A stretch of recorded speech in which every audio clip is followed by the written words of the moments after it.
Hi everyone, hopefully the mic's working okay today, because I think I had an issue last time because my microphone was so pissed off with the physical game situation. Yeah, mic's working well. Okay, good. So, oh, the heck. Okay. Hi everyone, welcome to the stream. Happy Friday, first of all. Happy Friday. Don't worry. I don't plan on this being like an angry or negative stream or anything, because although I am a realistic person, I don't think this is a hopeless cause. What are we playing today? I'm not actually going to be playing any games during this stream. This is purely just chatting.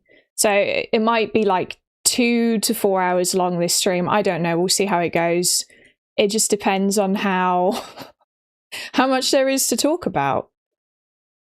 You have hope? Well, here's the thing. I'm a realistic person, but if I allow myself to just think negatively and just decide no matter what we do, nothing's going to change, then, you know, that approach doesn't help anything. So I want to try and be positive and think, if we try to do something, maybe we can sway Sony. Whether we can or not, I don't know. Okay, like I said, I'm realistic, but the only way we know that they're definitely not going to change their minds is if we literally do nothing. If you do nothing, you're guaranteed to for there to be no change. So you literally lose nothing by at least trying. That's my viewpoint. So anyway, I know that not everyone cares about this that much, and that's fair enough. Not everyone has to care about this. And how people want to approach this situation is up to them. Oh, it's the 4th of July in some places. That's true, isn't it? Happy 4th of July for where it is the 4th of July. If you do celebrate the 4th of July there.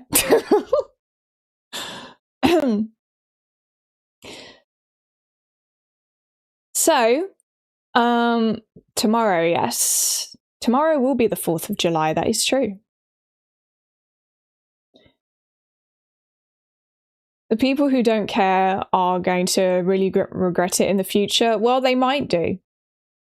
They might do, but then they might not. Because I think there are people that genuinely just... I think the thing is, I've seen some comments like this. There are people saying that they personally don't really care because they don't replay games, or they don't rewatch films, and they don't tend to reconsume media they've already consumed once, which is fair. Like, okay, fine. But I think the thing is a lot of people do like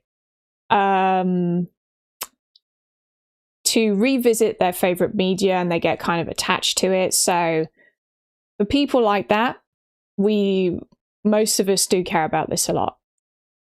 No more football talk on this stream. I promise we'll discuss Sony. Sob.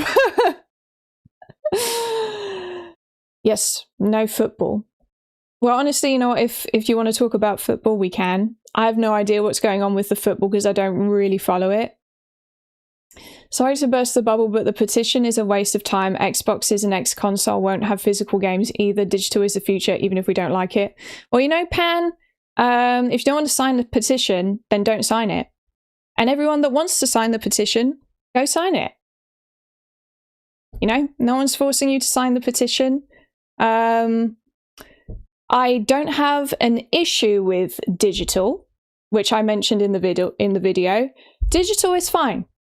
My issue is if it's if the only digital options are DRM, are tied to the platform. If we have DRM-free digital options, that's fine, because you have ownership. So, you know, if we had a fully digital future, but we had DRM-free options to buy all of our games from, that's fine. I would be sad that we wouldn't have physical copies because I like them regardless, but this is about ownership more than anything. I think that's the most important thing here, really, personally, from my viewpoint. That's the main thing. And the thing with consoles is there is no DRM-free digital option on a console, and Sony, Nintendo, and Microsoft are not going to give DRM-free options unless they are literally forced to do so, because they care about piracy, they care about their bottom line, and I get that piracy is a concern that they would have, which is fair enough, but you can't, in my opinion, sacrifice a consumer's right to ownership over their desire to make as much money as possible out of these things. You know, that's my stance on this. So this, like I said in my video, this really sucks. I think DRM free after 2 years of game release is good. So like after 2 years, they then make a DRM free option. That's definitely better than nothing. Or should start her own curated game marketplace online DRM free. You know, if I had the money to do that sort of thing, I honestly probably would.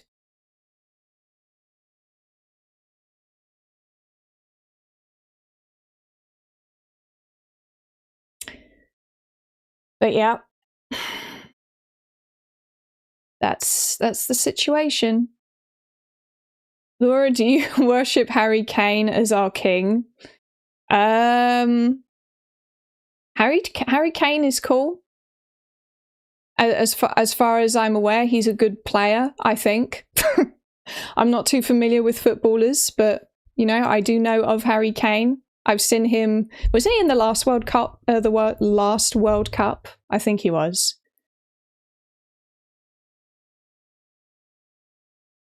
They won't be good for the sake of being good. We need regulations. Yeah. They won't be good for the sake of being good, unfortunately. That's not how corporations or capitalism operates. The consumer has to fight for their consumer rights, right to ownership, all of that sort of thing, and vote with their wallets. Thanks for the bits, Mo. Salutations. I signed the petition and commented on your new video. I'm here for all the support, LOL. Thanks, Mo. I appreciate it. Hi, what takeaways on the menu tonight? I think we're going to get a Thai takeaway tonight.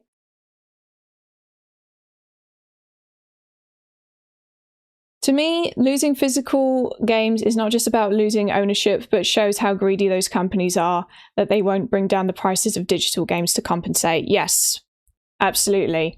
The main thing for me personally is ownership, but I think it's also important to consider all of the other issues around this. The reason that they would want to get rid of physical games is because of the manufacturing costs that they don't like to have. That they want to get rid of because that affects how much profit they can make off of a game sale.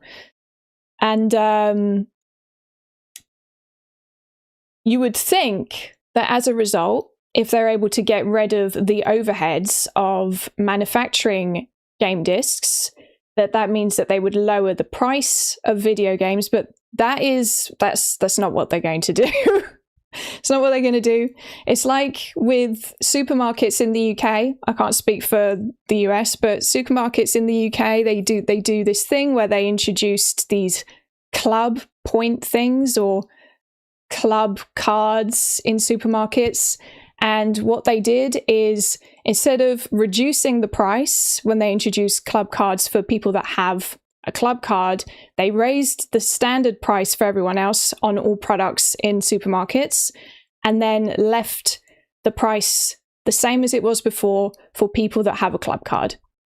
That is how companies operate. They don't just lower prices, and not unless you force them to. And even then, it's very hard to make them lower prices. Did you see the Domino's tweet where they said they won't be selling physical pizzas anymore? Only digital ones? I did see that. That is very funny. There's been loads of companies making these types of posts making fun of Sony for this. Which is funny, and we like to see it. The more people that make fun of Sony and the worse it looks for them as a company, the more likely we are for them to maybe do something. But I don't know, we'll see. I'm slightly confused as to how it's going to work. Say, for instance, PS6 does have an attachable disk drive. Could third parties still publish physical games for it or not? That is a good question. I don't know. And the thing is with PS6 is, the other thing is, I do think Sony is unfortunately in quite a difficult position with the PlayStation 6, and they probably are trying to find ways that they can bring the price of the PS6 down as much as possible, knowing that it's going to be expensive regardless because of RAM. So I guess one of the ways they think is a good way to do that is getting rid of the disk drive and physical games, perhaps. That would be part of my assumption as to what may be going on there. But the thing is, obviously we don't want that.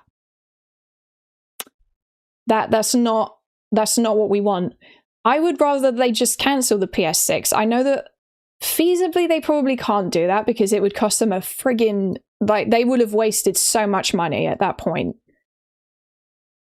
But we don't want a console that is a closed platform and forces you to go through a single point of retail, and where you have one price for everything. You're forced to pay whatever Sony wants you to pay, and there are absolutely no other options. And that's just not.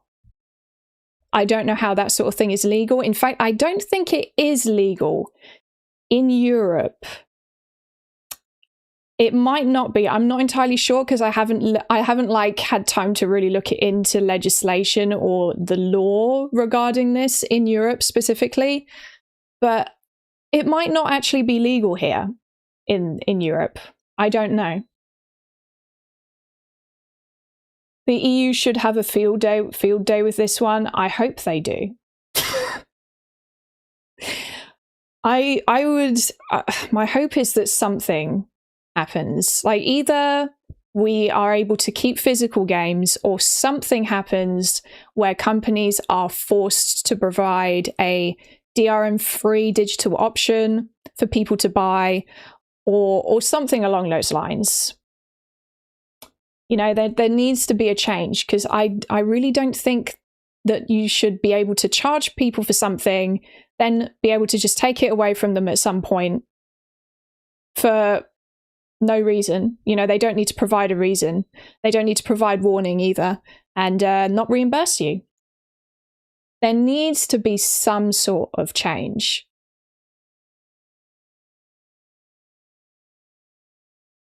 That's why they still do codes in a box to pretend they offer an alternative. Yes, that is true. That is why those are going to exist, so that they can act like there's an alternative, but it isn't really an alternative, is it? And that doesn't change the issue of ownership, because you won't own that. That can just be taken from you.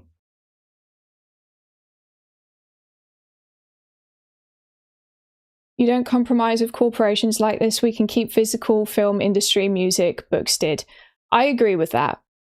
The thing is people seem to forget this sometimes, but there was this whole thing about how now that Spotify exists and other streaming platforms for music, that MP3 and digital downloads, and especially physical forms of music like CDs, vinyls, and all of that, would just completely disappear, and they have not yet. So other industries have been able to prevent that from happening. And I think the gaming industry and the gaming community can as well, but it's all a matter of having to, like, we really have to stick to our guns and really, you know, like I said in my video, and I'm not going to tell people what they should do. You respond to this however you want to and however you feel is best. But personally, what I think the best approach here is, obviously voting with your wallet is the best way to tell a company what you want and try and force them into backtracking or changing decisions they've made. So I plan to continue to buy physical games because we want physical games. And specifically, I buy them on PlayStation, which is a good thing because that means that their physical sales will continue as they have been. Maybe they'll go up a bit, I don't know. And I don't have a PSN subscription, have never had one, and I will definitely not be making any digital purchases on the PlayStation Store. Like none, not even DLC. I don't care. Then they're not getting any DLC purchases out of me. Literally just physical. So again, you guys do what you want. That's my stance with this. Just, I feel like if enough people do that, maybe we can change something. But I don't know. It all depends on if enough people come together and do the same. And you know, boycotting, and because essentially that's a form of boycotting.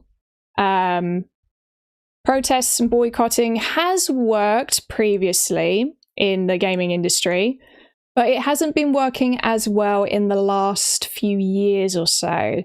So I don't know how this is going to go. I don't know how. No physical galaxy. No physical galaxy, yeah. Imagine if Galaxy suddenly stopped making physical versions of their chocolate bars. It was all a digital download, and you had to use the power of imagination to experience your Galaxy chocolate bar going forwards. What if FF7 Revelation is digital? Listen, I'm like 99% sure that it is going to have a physical version. But if it really doesn't, I'm gonna have to not buy it.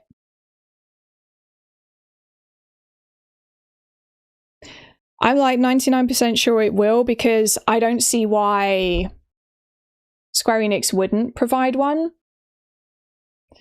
But again, especially with like the amount of backlash that I'm sure they can see there's been towards Sony. But again, if they don't provide one, I won't order it. Especially not from PlayStation. It won't. Fish, please don't jinx it for me. Please don't jinx it. Like, if there's no physical copy, please don't. I'll have to take like a whole week off or something if they don't provide a physical copy. I will be gone for an entire week off of YouTube and streaming in general. I'll just be like, no, I can't.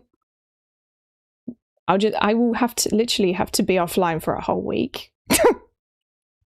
I will crash out. You might literally see me like get severely pissed off on stream if there's no physical release for FF7 Revelation. But again, no, I'm manifesting it. There will be one. There will be a physical release, okay? I refuse to believe that there won't be. It's coming out before January 2028, guys. So there will be. There will.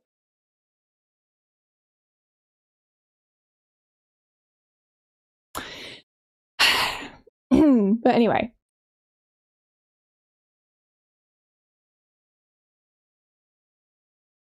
Personally, I'll be doing it, in brackets, no digital, as a principle, not because I want to boycott. I don't care if this will affect or not affect anything, but I want to feel good with myself.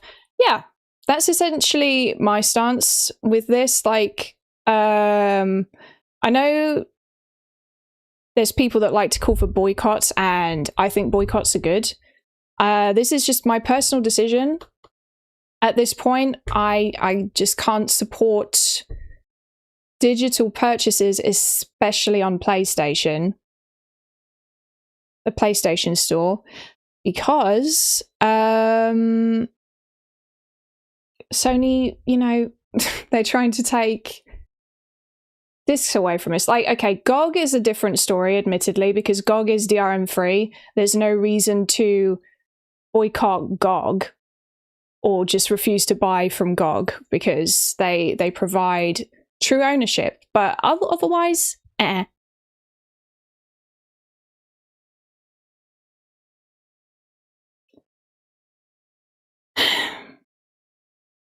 But this is depressing.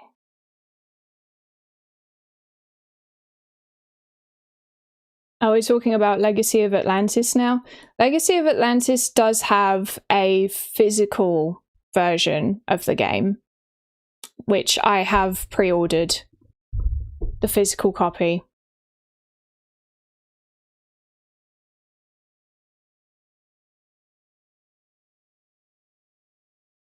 Yeah, GOG's with us, don't go against them. Exactly. You don't want to, like, go against your friends that stand for ownership, right?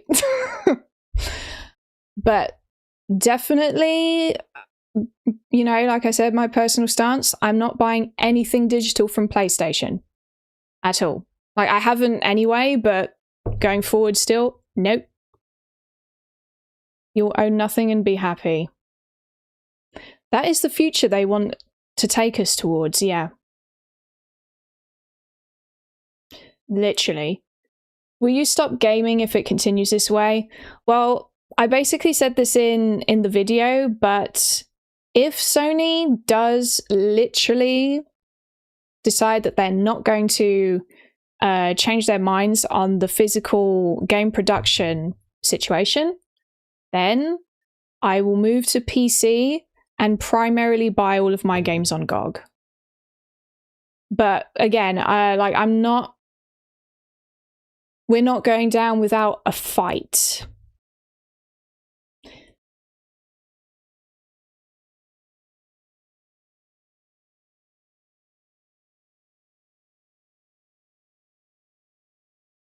You know? Legacy of Atlantis will be a code in the box. It better not be. I've already friggin' pre-ordered that thing. And it doesn't specify that it's a code in the box. Like, it on the store that I bought it from, it says that it's physical.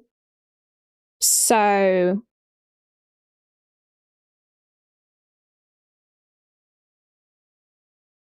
why don't you just play PlayStation games pre-PS5 as in retro? Well, there will be a much bigger shift from me and probably everyone towards retro.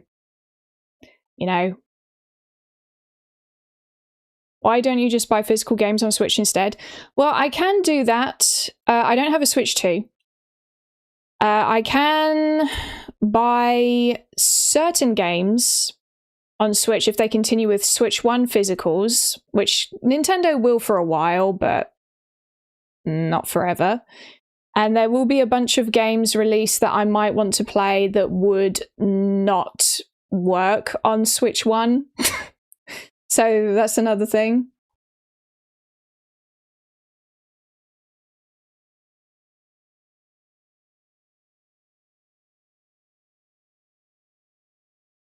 What do you think is going to happen now?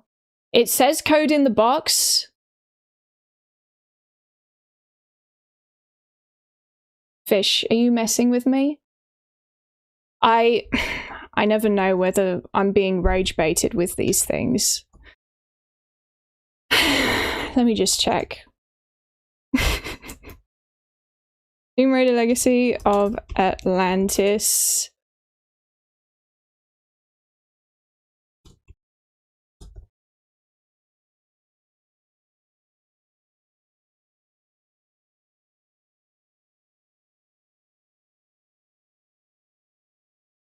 On PS5. On PS5.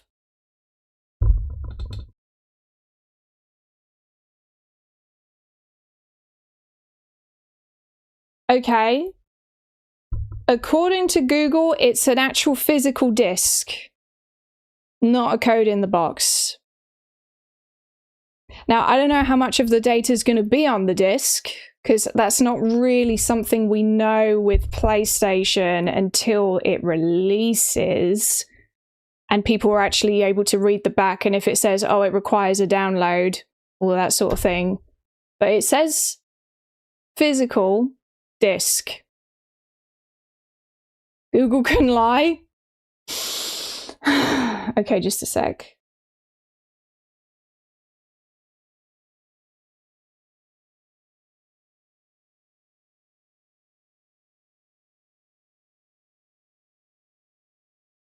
Okay, are you guys looking on the website, the Tomb Raider website? Because the Tomb Raider website is a digital download, but if you go onto a physical retailer, they sell. Okay, guys, okay, just a second. Where did I buy it from? Was it Hit or the game collection I bought it from? I need to verify this now.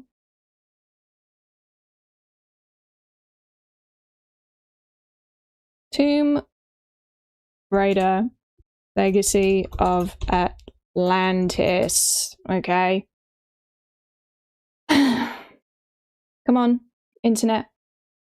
Go away. Go away. I don't want to subscribe. Okay, the deluxe edition.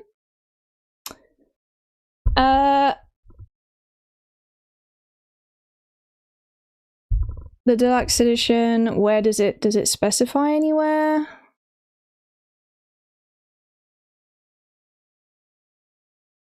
Summary. Media format physical. Does the game collection like specify on their website if it's a code in the box usually? Does anyone know that?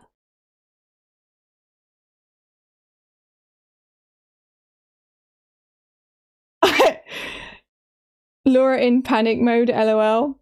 I was lying. Fish! You can't lie to me about these things. You literally... Okay. You literally sent me into a panic. Well, anyway, back on track. Now that we have confirmed that there is a disc for Tomb Raider Legacy of Atlantis.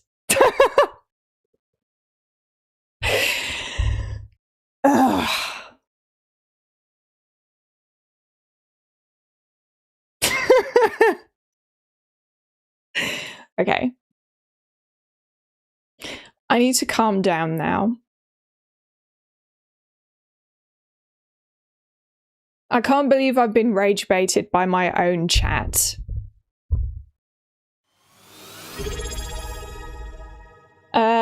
Sharp dressed. Oh, sharp to dressed man. Thanks for the 2 months. And Smasher Josh, wow, 25 consecutive streams. Thank you.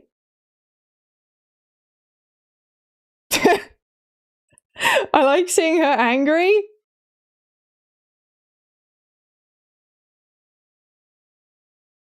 Fine, well, chat managed to rage bait me today. That's fine. I'll get over it. Bryce Platinum, thanks for becoming a member.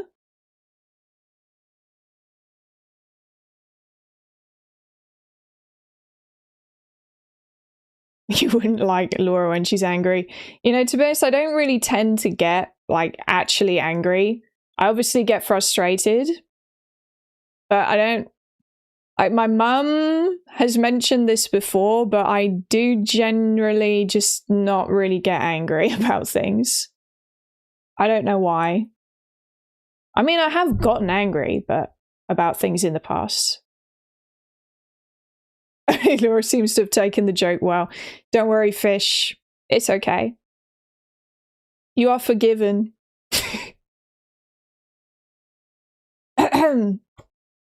Not even the discontinuation of physical discs. Well, I mean, yeah, that would... Like, if FF7 Revelation, for example, isn't physical, I will crash out.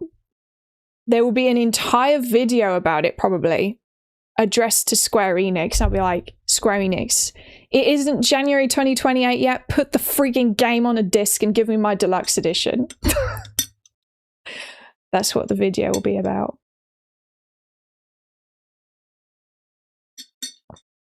When will we discuss Elden Ring? We can discuss Elden Ring at the now if you want. I'm happy to discuss whatever, you know. How are you feeling right now, Laura? Well, not too bad, I guess. Could be worse. Could be better. You know, I have seen online that there are people that think that this is a marketing strategy and that Sony isn't actually planning to discontinue physical discs yet, but I'm not sure about that. Like, I would love to think that maybe that's the case, even if that's really scummy. That would be a really scummy thing for Sony to do. But if they were doing that, there would be a reason behind it. So it would either be so that they can turn around and say, hey, we've heard you. We will continue to provide game disc keys, which we don't want. That's not ownership. Or they could turn around and say, hey, we can continue to provide physical discs, but we are going to have to raise the price. And this is how much physical games will be going forwards within this price range or something. I don't know. So at least we would still have physical games. Sony, we're discontinuing discs because we're shipping our games on USB instead. Hey, you never know. Probably not. And to be honest, I don't think that that is the case. I do think that they genuinely want to discontinue physical game discs for PlayStation.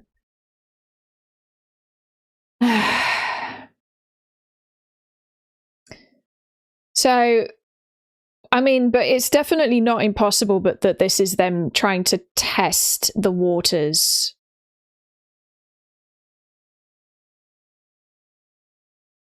As anti-consumers, this is rolling back on the decision will also make them look weak. Well, in a way it would. And Sony are, from what I can tell, they're a pretty stubborn company and they don't like to backtrack on decisions or change their minds about things, but they have done in the past. So it's not impossible. But they are very stubborn. They don't like to backtrack on things, and even then yeah.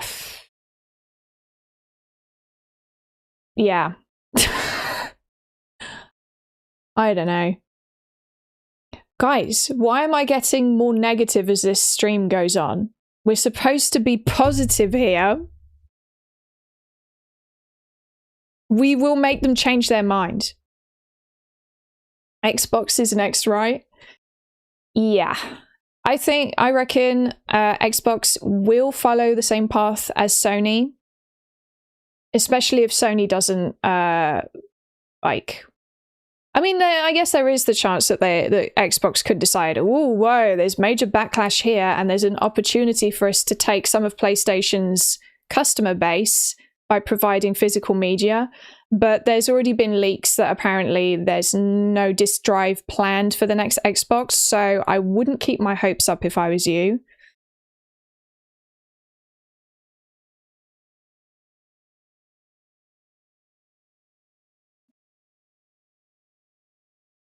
But you never know.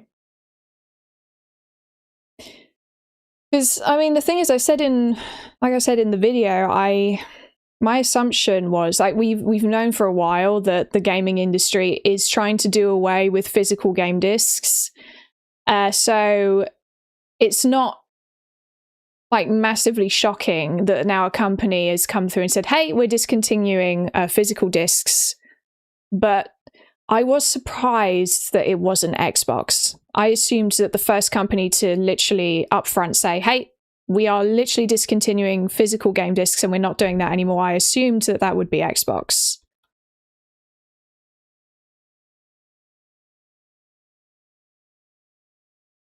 Maybe Steam starts making them. Steam has a good chance.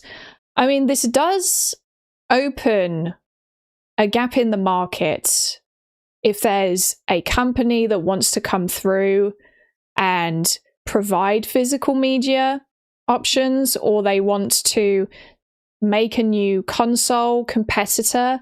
It does open a gap in the market, but whether anyone feels that that is a big enough business opportunity is to be seen.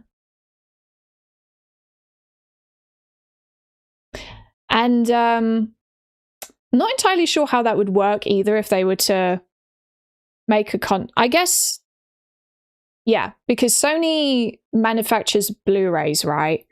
So I don't see any reason why Sony would be like, no, we're not we're not going to let you manufacture Blu-rays for your console.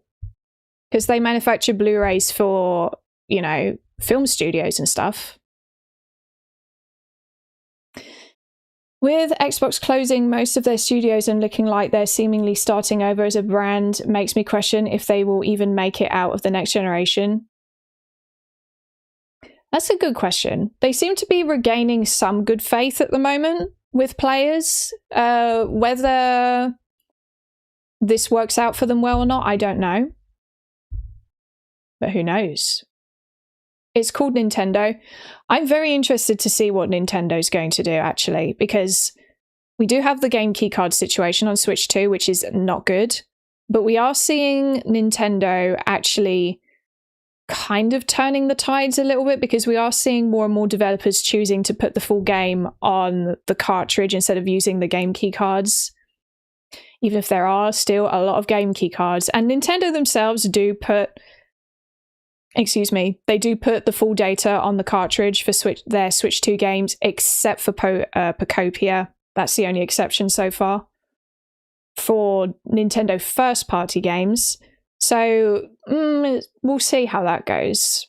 I'd like to think that Nintendo might continue improving that situation, but I don't know if they would.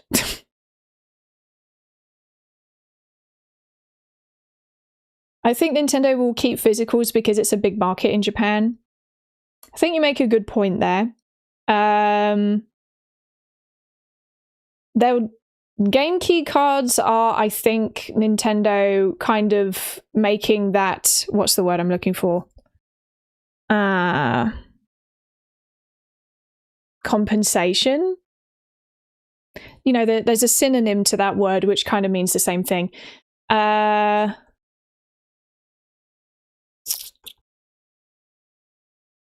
So I think that's kind of their way of keeping the Japanese market happy, but I think they're realizing, or they have realized, that people want the actual data on the cartridge, so maybe that will improve, but I don't know. Compromise, that's what I'm looking for. Yeah, thanks. I don't know, we'll have to see how it goes.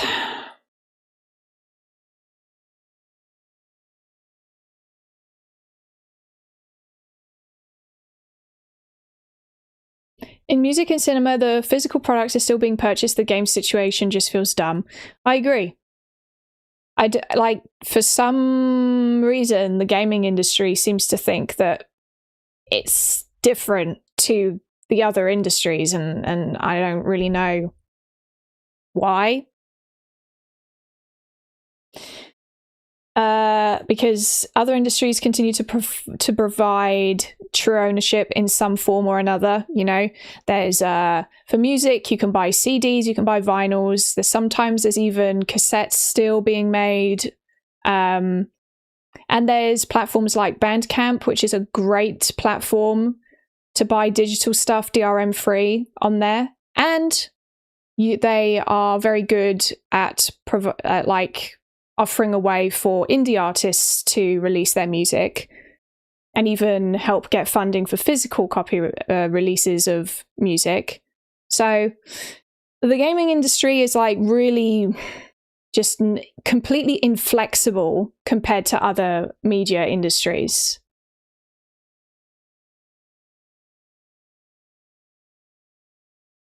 Someday physical controllers will be replaced with a brain chip. That would be kind of depressing. I like my controllers with buttons on them. I wish I can time travel back to the much simpler times, whether it's PS1, PS2, or PS3. There used to be so much peak before came MTX and going digital. I could even party with some friends, playing Call of Duty Zombies and some pizza, Pepsi, and Mountain Dew. I'll even support their classics catalogue like Crash, RE, Dino Crisis, and Parasite Eve. Yeah, the good old times. I miss the PS2 generation. Literally, the PS2 generation it was just peak Sony. I miss the Sony that, like, they literally entered the console industry by making everyone else look bad by having the cheapest console with the PlayStation, and I'm pretty sure it was the cheapest, yeah, because they started this whole model of selling the console at a loss and then making their money back on games, the software. And yeah, what's the word I'm looking for? They were like really, they were like out here trying to fight their competitors, which is kind of crazy behavior, but it was good for the consumer, right? Like we were doing really well out of that era, PlayStation 1 and PS2. And then things got a little bit weird with the PS3 because it's almost like they got way too their egos got a bit too, like they had too much of an ego and they got overconfident and they thought everyone's going to buy the PS3 regardless of the price because it's PlayStation. And boy, were they wrong about that. Yeah, about the Sony brand, it's going to take a hit. I bought exclusive Sony TVs and cameras, etc. for the last 30 years. That is going to end. Yeah, I think they've lost a lot of brand faith. Like, this has affected their brand reputation. There is going to be people, and I have seen people literally say that they're just done with Sony and PlayStation in particular, and they're just not going to buy anything PlayStation going forwards, which is fair enough. So, there's consequences to your actions, companies. If you upset your customers, you will very likely lose them eventually. PS2 era Sony has long since been dead. For me, it died the moment they closed Japan studio. That is fair.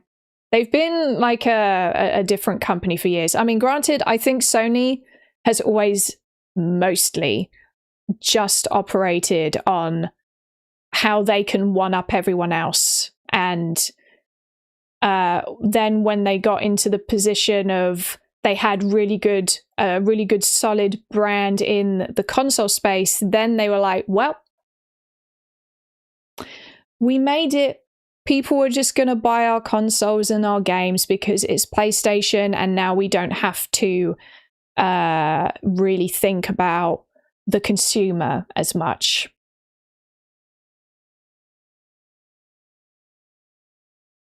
Funnily enough, Sony's stock price hasn't budged, which I'm a little surprised at.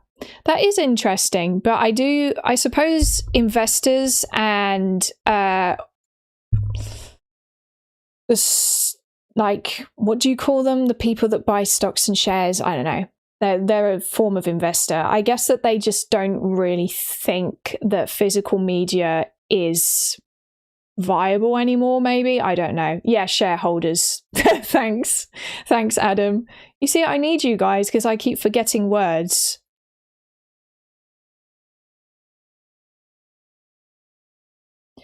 Feels like a significant turn in gaming right now. It does. Yeah, I hope the PS6 flops insanely hard so that every other company in the gaming industry knows that they will never get away with something like this. I hope so too. If Sony doesn't backtrack, like I said, I hope the PS6 flops. I really do. I am not buying that thing. It's like I said in the video, like, okay, there's some people that have said, like, there are some benefits to having a console over a PC. Like, sure, there are some, but if most people, when they look at a console, like the PS6, that's going to be really expensive, and you're going to be tied to a DRM digital platform where you have to pay whatever Sony's asking you to pay, or you're not having the game because stuff you, then then why would you pick that over a PC? You know? Like, why would you pick that over a PC? There is the argument of exclusives, and I do think that during the PS6 generation, because we're already kind of seeing this, Xbox and PlayStation are shifting towards making their exclusives actually exclusive again. And it's probably because they know that their consoles have less to offer the consumer now. So they're like, well, the only thing we can do is try and force them into buying the console. But the other thing, okay, is aside from like the huge hardcore Sony first-party exclusive crowd, for people that prefer like third-party games, what's in it for us? Because I really like Astrobot. Don't get me wrong, Astrobot is a fantastic game. I really like that game. But how many exclusives are there even going to be? Because we haven't had that many during the PS5 generation. And a lot of people that have the PS5 just for exclusives have been complaining a lot already about the lack of exclusives.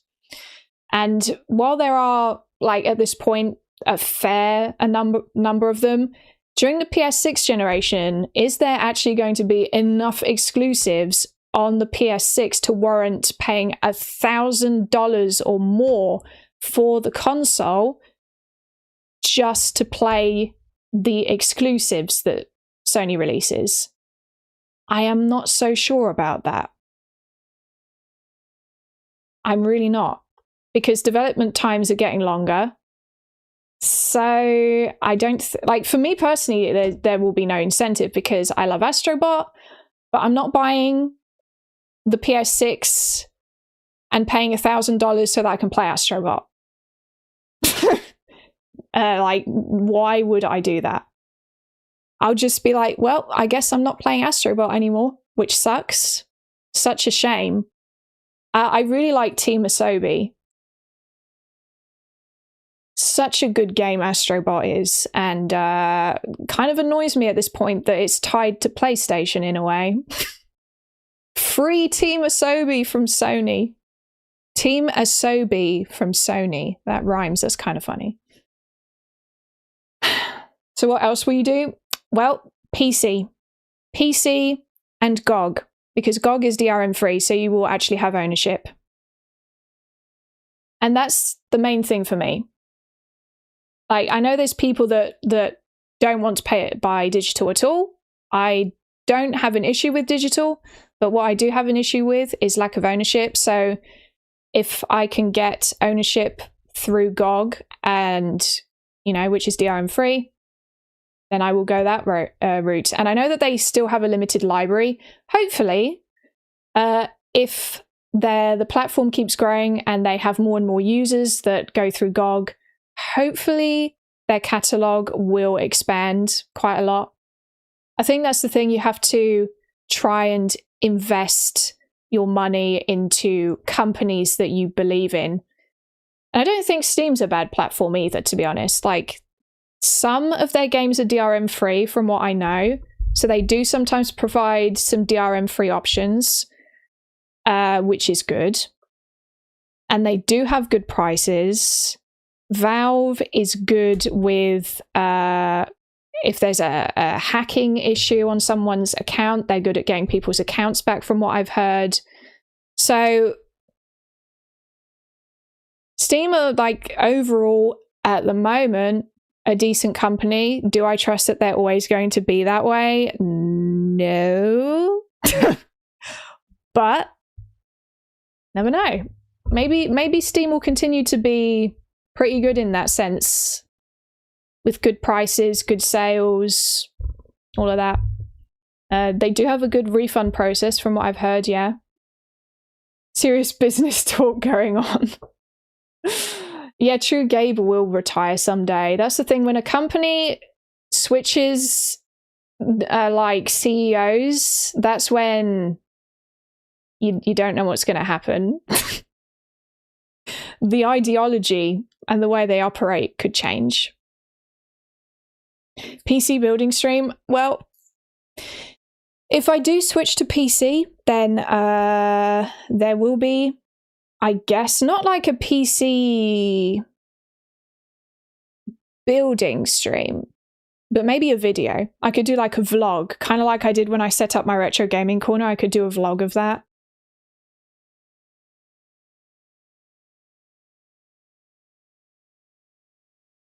Steam lets you share your library. That's also great. That is true. This is, you see, there's a reason why PC gamers love Steam so much.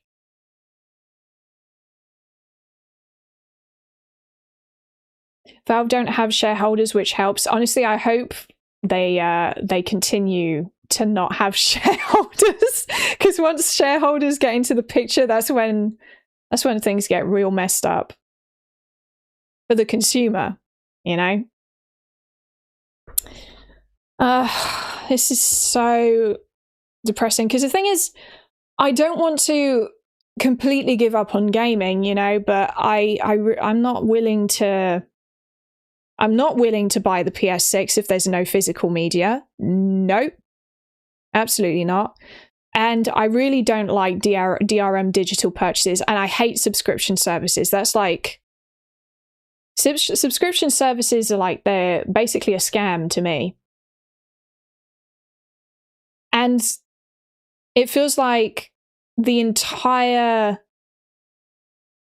economy and the business structure that we have wants us to head towards everything being a subscription service. That's the other thing.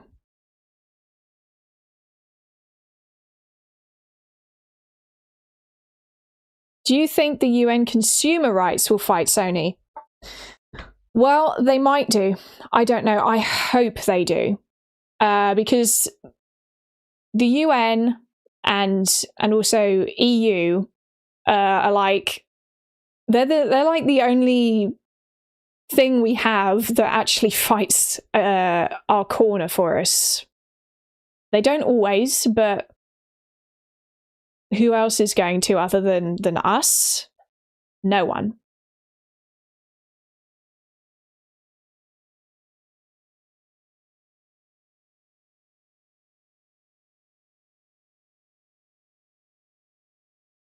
I've never tried PC gaming before. I have heard that some games perform better. Some do. It basically depends on the PC you have.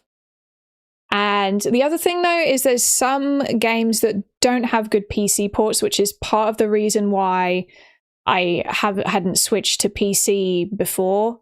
For example, Square Enix are kind of notorious for not having the best PC ports of their games. They have like glitches and all sorts of stuff going on, you know.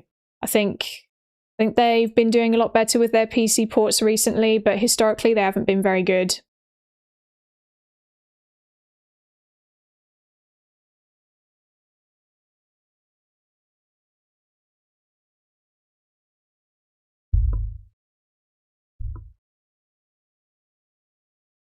I remember when people were talking about the PS6 being backwards compatible and being able to play games from all previous consoles. Was there people that actually thought that that would be the case? I mean, damn. For the people that thought that, that sucks.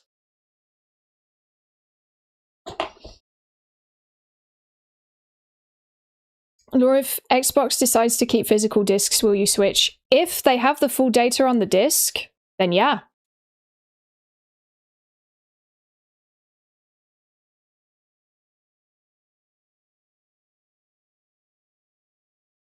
But the thing is that unfortunately Xbox already, the majority of, like, a lot of their games aren't on the disc. Like, the data isn't on the disc. So I think that's pretty unlikely. Like, if you look at the percentage with PS5, the percentage of games that are actually on the disc for PS5 is quite a lot higher than with Xbox. At least with the Does It Play website data.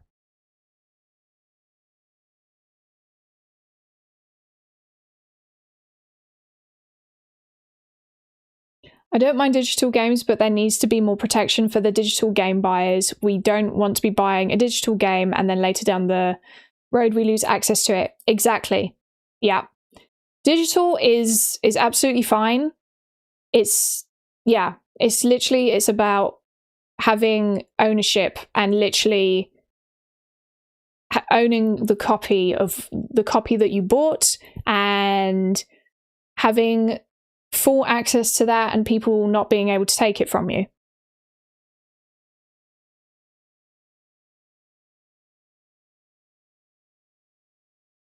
That's where the Stop Killing Games movement has come from recently. Yeah. I don't know how the Stop Killing Games movement is going at the moment. I know that they went to like an EU summit or something, and I've seen stuff about something didn't go very well, but I don't think the movement's like over. I don't really know. I need to look into that. But yeah, I was going to try and make this a positive stream, but it's not been that positive. They shut it down.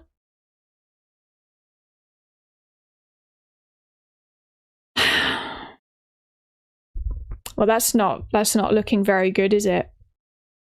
That is not very promising.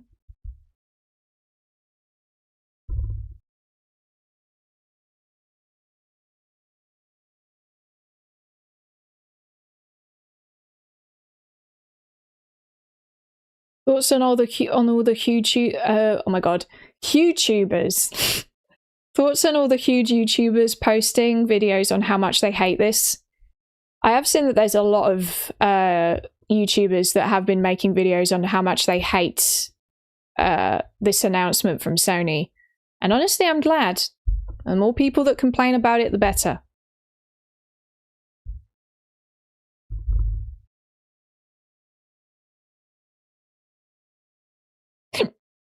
Excuse me.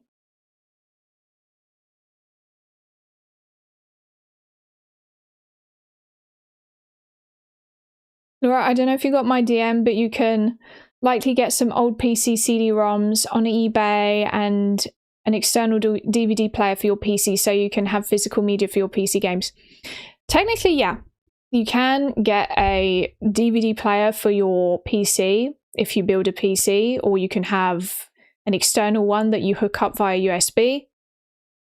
And then technically you can have physical media on it, but it's not the same as like an actual industry publishing the games on disk, you know.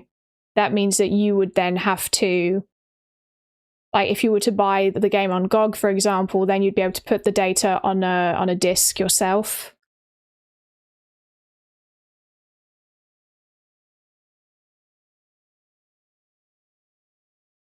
Just going to say no Final Fantasy game is on GOG. Well, I do know for a fact that they announced that FF7, the original FF7, is coming to GOG. I don't know about other Final Fantasy games, though. But FF7 is definitely coming to GOG, because they actually made an announcement a few months ago. I think it was on their YouTube channel.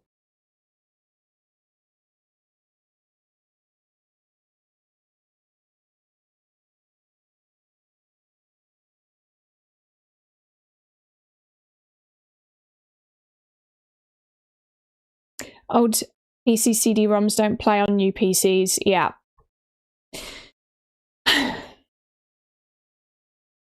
Indeed. Because, like, I still have the CD-ROMs for The Sims 2 when that came out, and all of the expansion packs, but if I was to try and install them on my laptop, I don't think they would work. I might be able to install them, but if I was to try and launch the game, there would be compatibility issues with Windows 11, I think. I'm pretty sure. There are ways to get around it, I think, but it's complicated, and I you know. So with older games, it's a pain if you want to install them on a modern PC.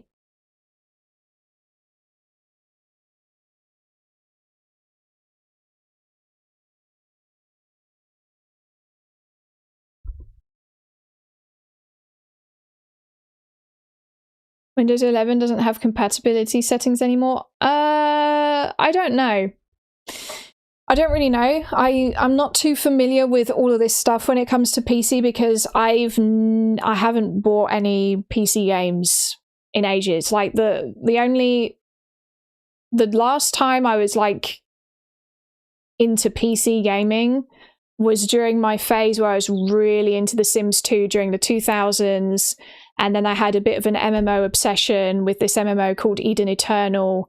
And so that would have been like around the time of Windows Vista. One of the worst versions of Windows. But also, so yeah, I don't know. I don't know if they still have compatibility settings and all of that. No idea.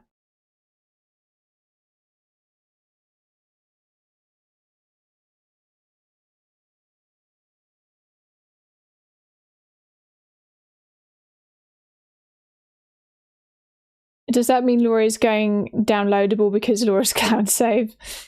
I intend to fully stick to physical media for literally as long as I can. As long as there's physical copies, I will buy them. So from this point onwards, I'm still going to buy all of my games physically on PS5 or on Switch, if there's any games that I'd rather have on my Switch, you know, physically. And then when, I guess, if this does go through and Sony like cancels physical media and no one else comes in to fill the gap, then PC gaming, I guess, with GOG, which is DRM free.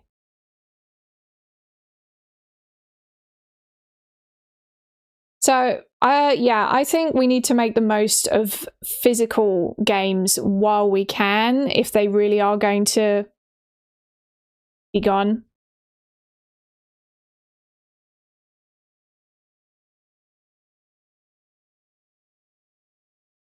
I was reading an article that claimed one of the reasons Sony wants to kill discs is because their data showed that only 15 to 20% of game purchases were physical, with up to 80% of the games were digital. Yeah, that is, so there is data that Sony has released. I think the most recent data for the most recent quarter was that their revenue was 85% digital and 15% physical in terms of how it was split. But I think the thing that people need to remember with this, these statistics and this data that they're showing is that this includes games that are digital only, meaning that if someone wanted to buy that, they had absolutely no choice and had to buy it digitally on PlayStation if they only have a PlayStation console. No physical option. Secondly, it includes DLC, add-ons, and microtransactions. And I think microtransactions is the biggest one because I've never played Fortnite, but I know there's people that are like seriously obsessed with Fortnite and they have like all the skins and they've spent loads of money on Fortnite. And all of the money that people spend on Fortnite and these other free-to-play games with microtransactions are included in that 85%. So it's not really... It's kind of a disingenuous statistic, really, because that just tells you how much money they're making from digital versus physical sales. But it's not like actually telling you, like, say with a game, say with Astrobot, for example, what percentage of purchases for Astrobot specifically were digital versus physical? You know? And I think there was like a leak or something. If I remember correctly, like months ago, I remember seeing information that apparently there was internal data that was saying is it's all Fortnite players' fault. Yes, this is the fault of Fortnite players. You've effed us all over. I'm kidding. But yeah, I remember there being like a statistic or something that apparently 55% or something like that of Astrobot sales were physical. So it's not a case of like everyone is basically just buying digital and there's like no one buying physical anymore. And I think that myth can be easily debunked anyway if you look at the sheer amount of gamers online, whether it be on YouTube, on TikTok, on X. I hate calling it X, Twitter, you know, did I already say Instagram? Any social media platform, if you see someone who's into gaming, especially if they're really passionate about it, all of them have at least some physical games. If not, a lot of them have a lot of physical games. So this narrative that the gaming industry is pushing, that there's practically no one buying physical anymore, is disingenuous in my opinion. They are definitely making a lot more profit from digital sales because that includes microtransactions, DLC, and all of that stuff. But there are still, in my opinion, a lot of people that buy physical.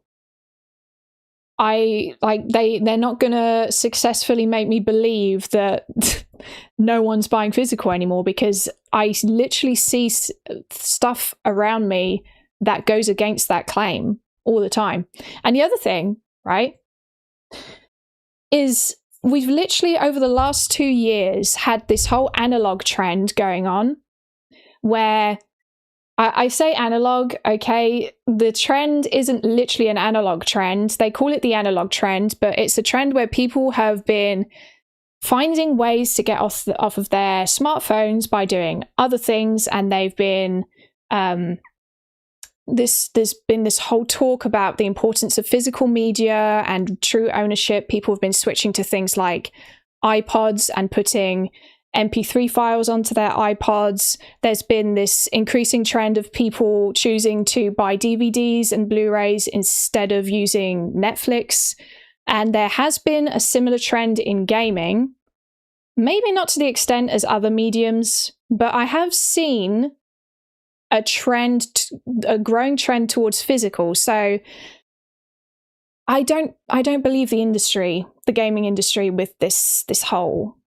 I don't think it's as drastic as they make it seem. Like, I don't think it's literally a case of like 90% of gamers never buy physical. I don't believe that. I don't.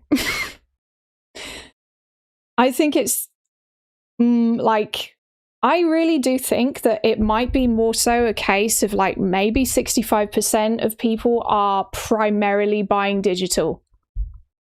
But even then, I don't think that that 65% never buy physical either. So this statistic of Sony's is disingenuous. I don't believe it.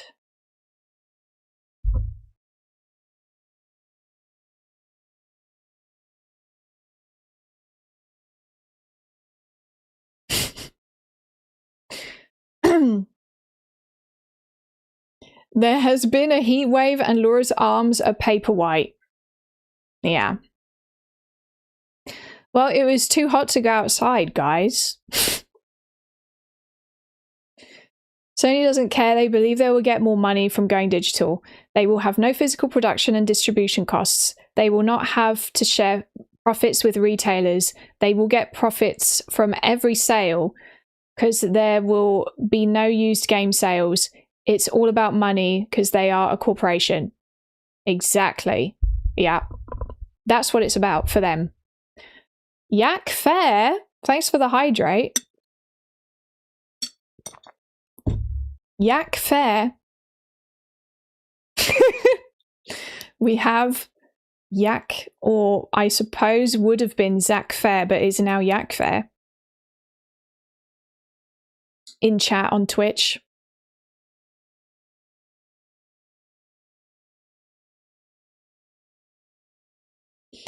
One Google search from Nintendo alone debunks this. They're lying. When they add indie and DLC and microtransactions, they lost me. 50%, 15% is a large population. Can't believe even straw slide.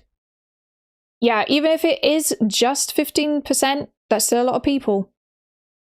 And again, it's not like there's 15% that, like, it's not like there's only 15% that are buying physical. There's definitely more than that.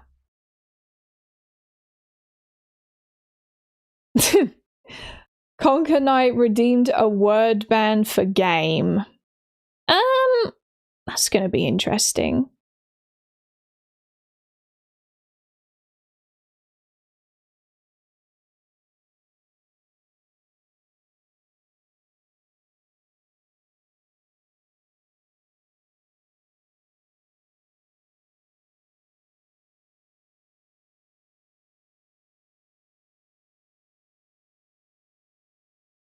Okay, wait.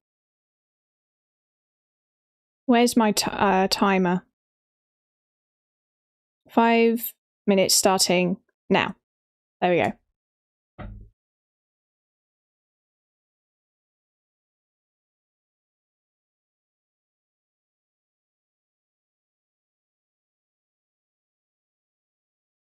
This is gonna be hard.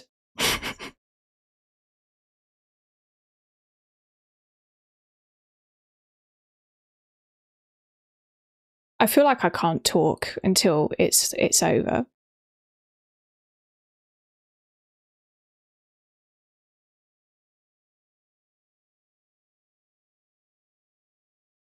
Dare Sony put up PlayStation Plus subs soon after this? They might do. Who knows? Lol, yeah, time to read chat in silence. Yeah, I'm just reading it in silence.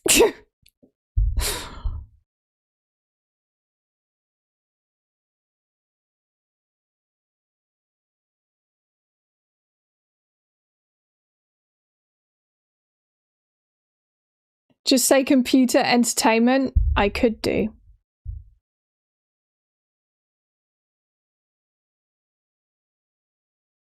Laura, what will you do if your favorite games are not on I failed already. Wow, that was quick. Oh look, I didn't even start the timer, so that's probably a good thing that I failed. Okay, wait, what was I reading? Okay. Games are not on Steam or GOG, only PS6 going forwards. We already know Sony is going back to exclusives and won't have first-party or second-party games on Steam. Well, I mean, that won't be too hard for me personally, fortunately for me, because I don't actually really care that much about any of Sony's first-party franchises. I really like Astrobot, but that's about it. Like, I liked The Last of Us Part 1, which I played recently, but I haven't really played any of their first-party exclusives.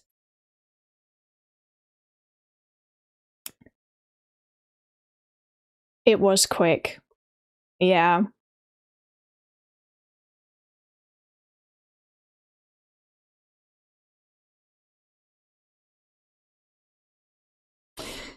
Yeah, because the only games that are going to be first-party exclusives, I mean, the only games that would be exclusives on PlayStation would be like, you know, the first-party games. What's the penalty for failing a word ban? I don't know.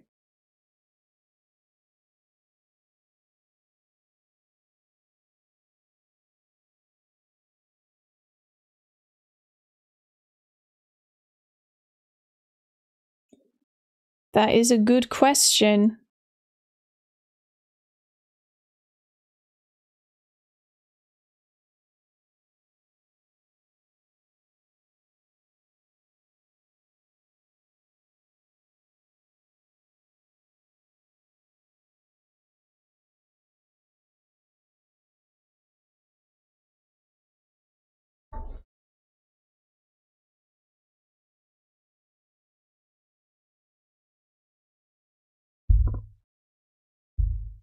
The penalty should be selling a physical game and replacing with digital.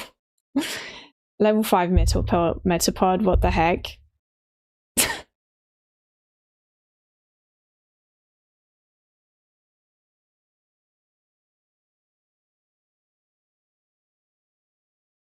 Laura, you're still in. You said games, not game. Well, okay, well, not gonna lie, that one, like, I did actually fail that one, in my opinion.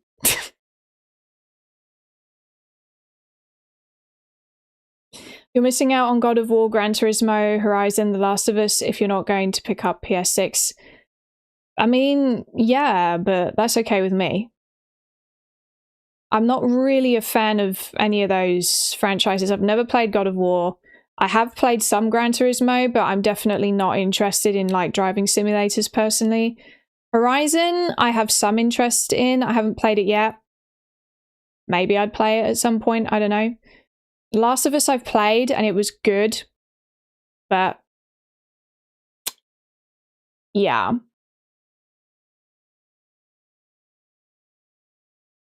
Horizon is on PC as well.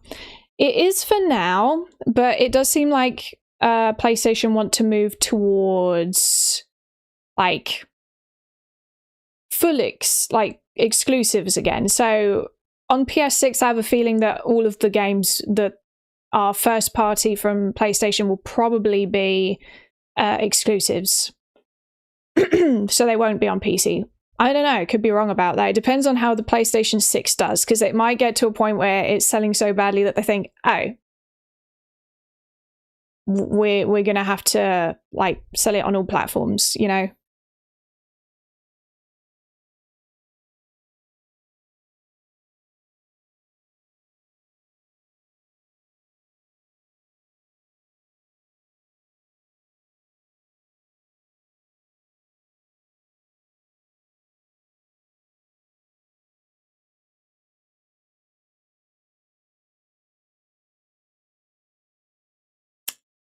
I think you'd like Pragmata, Laura. Maybe. I would quite like to play that game. Whoa, it's already been... It's been an hour and 20 minutes.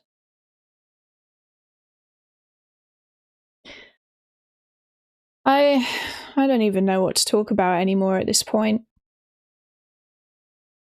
to be honest.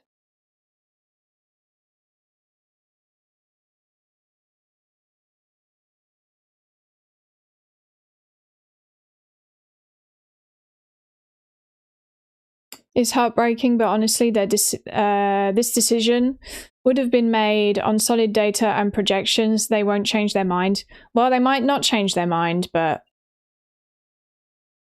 you know, I still plan to continue the way I have been in hopes that they do.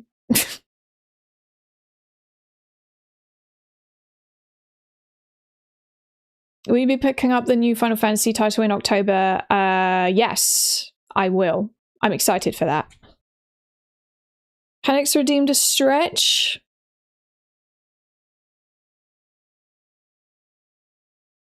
Did you already talk about Nintendo being the last possible physical media company? I have, yes. Yeah, kind of. Like we've kind of touched on it, but at this point, Nintendo, because they are seemingly trying, or not. I don't know if you could say they're trying, but there's like developers are seeming to now put more of their games with the data actually on the cartridge on Nintendo. So we'll see.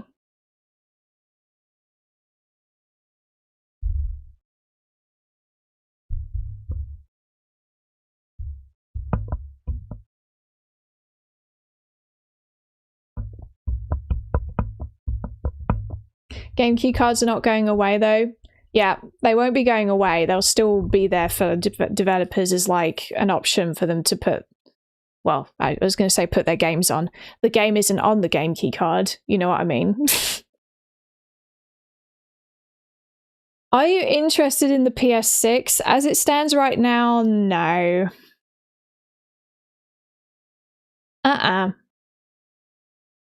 It's a closed platform. No DRM-free digital. No physical. I'm out. Unless they backtrack on that somehow. Which it's quite likely that they won't.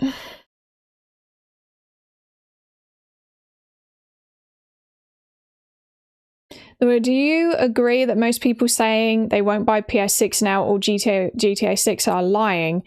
They will be there day one. Gaming is a lifestyle at this point and people will complain but still pay. There is definitely truth to that, and there will be people, in my opinion, that are complaining right now about all of this that will just give in anyway. But I do think that there's a lot more people pissed off about this than the Switch 2 situation. Like when the Switch 2 launched and there was a lot of anger and outrage around that, there seems to be a lot more around this.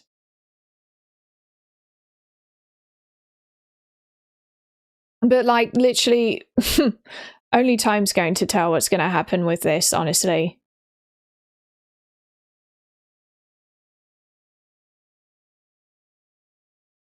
Laura, why aren't you interested in a £1,000 digital-only PlayStation console without a controller? What's wrong with you? I don't know. I just have crazy thoughts like that sometimes. This Elden Ring game has very good graphics. I know, right, Hector? This is... And also, this is a very unique version of Elden Ring. This is a new Elden Ring DLC where you just watch someone in their room. It's a very unique DLC.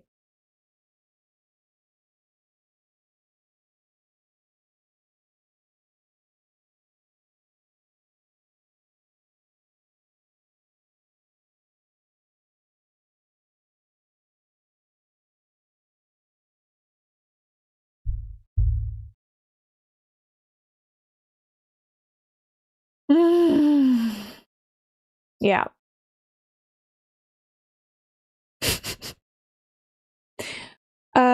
Hi, Duntamort? Hi, welcome to the stream.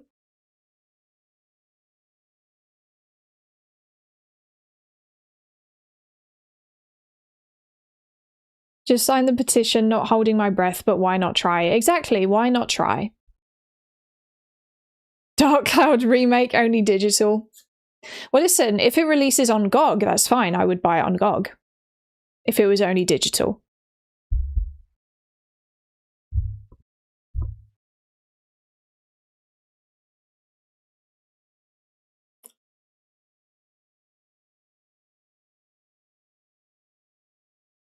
I don't give a shit about the disc situation since almost all my PS5, PS4 games are digital, but it's going to suck not being able to speedrun a game and sell it right after to get your money back. That's also one of the advantages of physical, yeah. Like there's games that I bought physically and that I played and thought were okay, but knew I wouldn't replay them, so I sold them afterwards. That's one of the advantages that I really like about physical.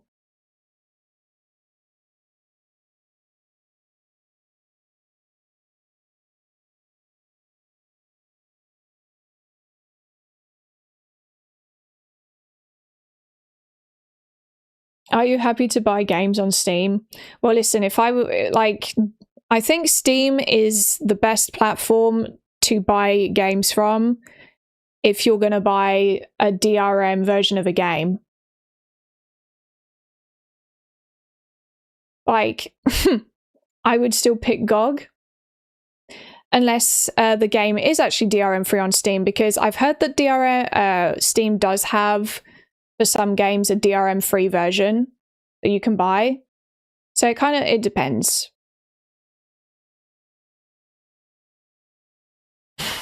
But yeah, this is depressing.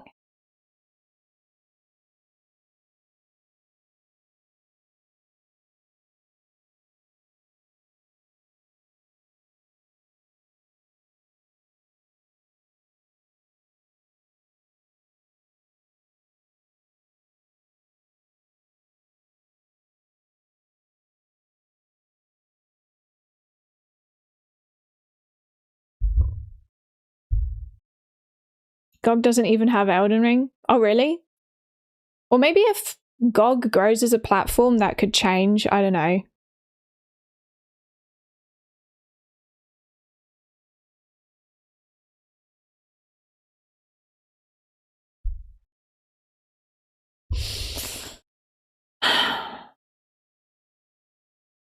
Wait, Laura, are you mainly a console or PC gamer? Up until now, I've always been a console gamer. Because up until now, even with PS5, the majority of games have had the actual game data on the disc. And my personal preference is having a physical copy that has the full data on the disc. However, you know, if that stops being available, then I would go to DRM-free digital on something like GOG.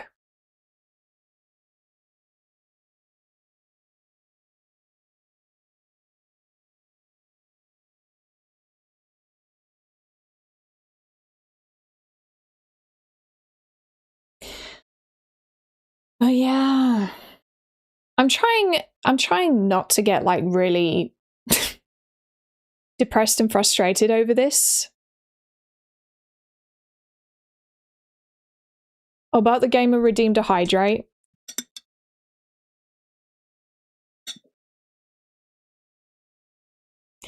Will you still collect PS4 and PS5 games post PS6? I mean, yeah, because they'll still be available to buy secondhand and stuff. So that's great. The other thing as well is that if there's no physical media, then over time that will kill the secondhand market. And that's one of the cheapest way to buy video games is the secondhand market. It also makes things a lot more accessible for people that are on lower income, because gaming is becoming less and less accessible for people, which really sucks with the prices going up and everything. So physical is the secondhand market is one of the more accessible points of entry for people into gaming. And so if that's gone, then that really sucks as well.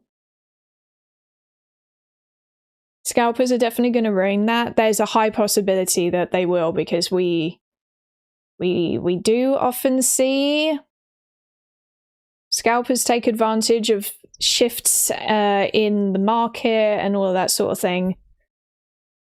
So that's I wouldn't be surprised if physical games like start going up in price after Sony literally does discontinue them.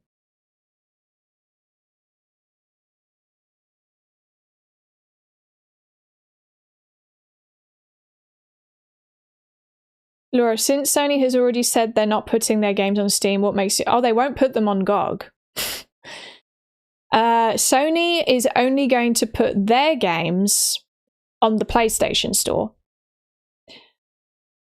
I think buying them from the PlayStation Store is fine. They have good sales sometimes. If you want to buy them from there, that's fine.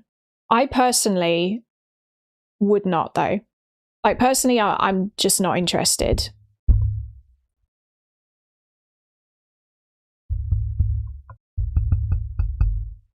Literally, like, I'm not really interested in first-party PlayStation games anyway.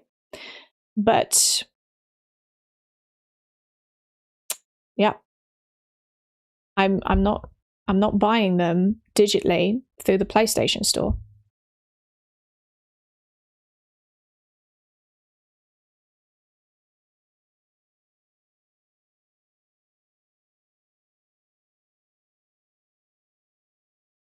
Sony games are on GOG. I wouldn't be surprised if there are some at the moment. I don't know, actually. There might be some on there at the moment, but as they shift towards exclusive for PlayStation 6, because I think that's what they're going to do, those ones won't be on GOG. I'm so uninterested in GTA 6. I've been ignoring everything about it. I mean, personally, I'm not interested in GTA 6. I know that there's a lot of people that really love GTA, and they're very upset that there's not going to be a physical version of GTA 6. Which really sucks for them. Excuse me.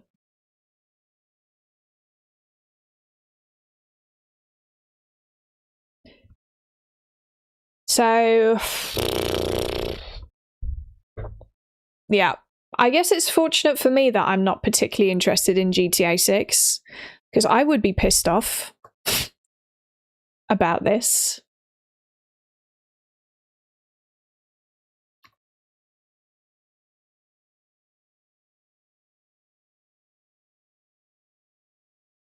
Rockstar announced there will be physical discs, but later. Have they actually announced that? Because I haven't seen anything about that. I don't know if that's something they've announced very recently, but I've personally not seen anything about them confirming that GTA... Oh, they have? They have, yeah? No, they didn't. So we don't know. We don't know. Moving forward, Sony will not be putting any more of their first-party titles on any form of PC. Yeah, I don't think they will.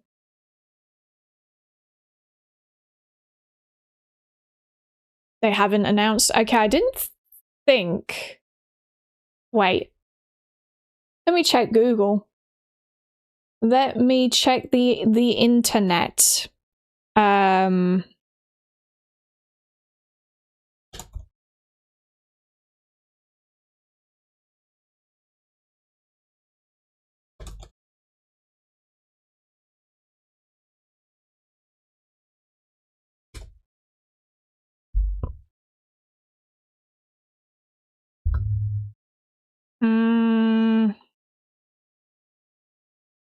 Nope.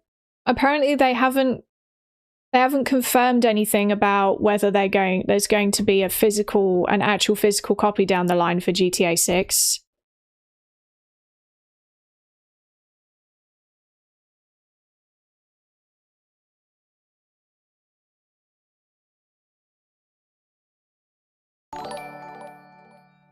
Like, all of these links and articles, they're all about how apparently it's not going to launch with DVD Night 1. Thanks for the super chat.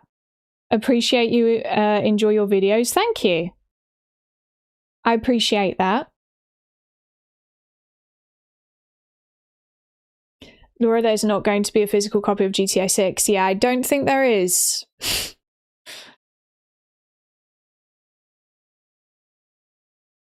Is this a record for your stream numbers, Laura? I don't know. How many? I have no idea how many people there are. Whoa. It might be. That's kind of scary. There's a lot of people watching. It kind of scares me a little bit. But that's okay. You're welcome to the stream.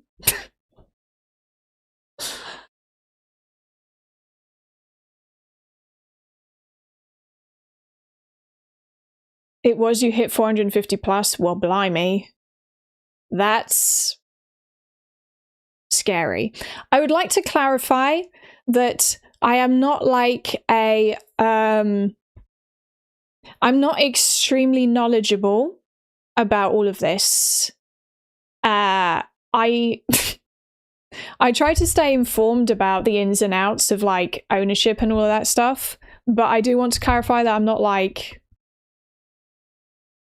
someone who has like all of the information and all of that, you know what I mean?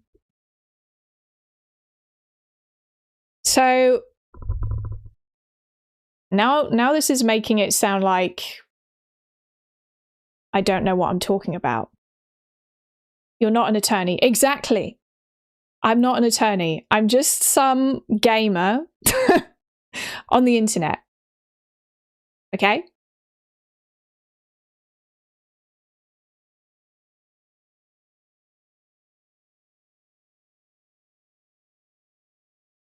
I don't know, I just get concerned when there's like a lot of people watching that they're going to think that I'm some sort of voice of authority on things that I talk about, and, you know, I'm not.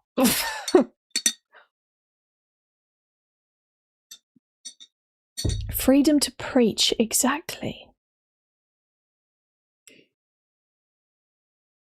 I think it's like websites like GameStop and CEX will now become online platforms to sell PlayStation digital games along with the PlayStation Store, otherwise they will go out of business.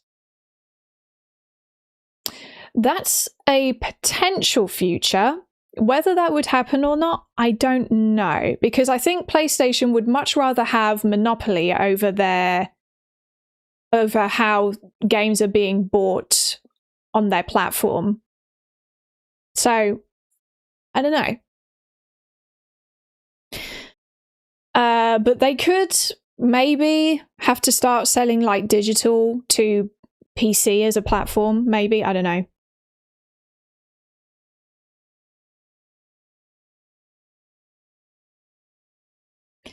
Laura's cloud save name gives an impression that you are pro cloud gaming, which clearly you're not.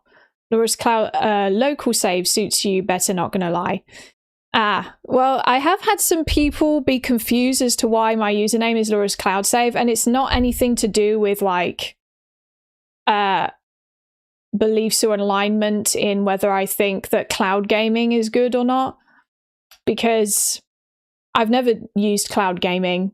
And I do use cloud storage, like I have a Google Drive and stuff like that I use, but I'm not really like pro or against cloud storage. I think cloud storage is like a good option to have, especially if you need to do like teamwork and things like that. Companies use it a lot, but I'm not like pro cloud storage. I think that local storage is good and preferable. But basically the reason that my channel is called Laura's Cloud Save is because my name's Laura, and the cloud save part is to do with the fact that all of my videos and any content that I make is being uploaded to the cloud that is YouTube's database. And it also therefore incorporates Dark Cloud, which is one of my favorite games, and Cloud Strife, who's one of my favorite video game characters. So it's not like, I know that it's kind of ironic in a way, but I'm not anti-digital or anything. I just like physical, and like what I mostly care about is like actual ownership, and I'm not against having like digital storage and things like that, cloud storage. I'm not like anti that, but I'm not like pro digital cloud storage either. Does that make sense? I hope that that clears that up.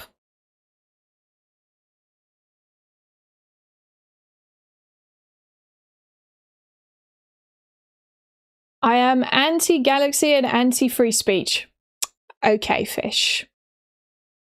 The Galaxy chocolate hate continues, I see.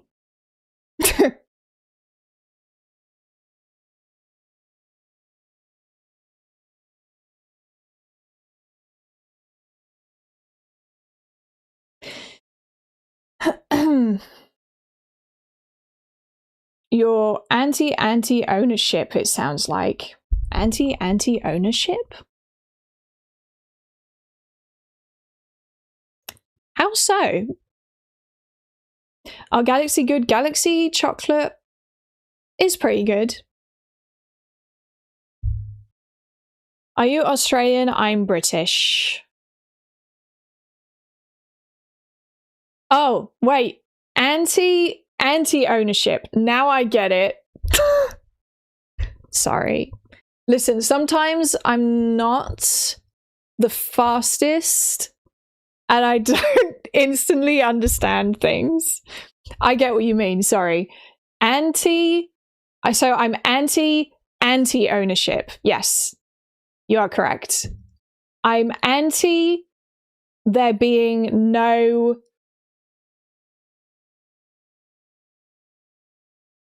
route or road for true ownership, basically.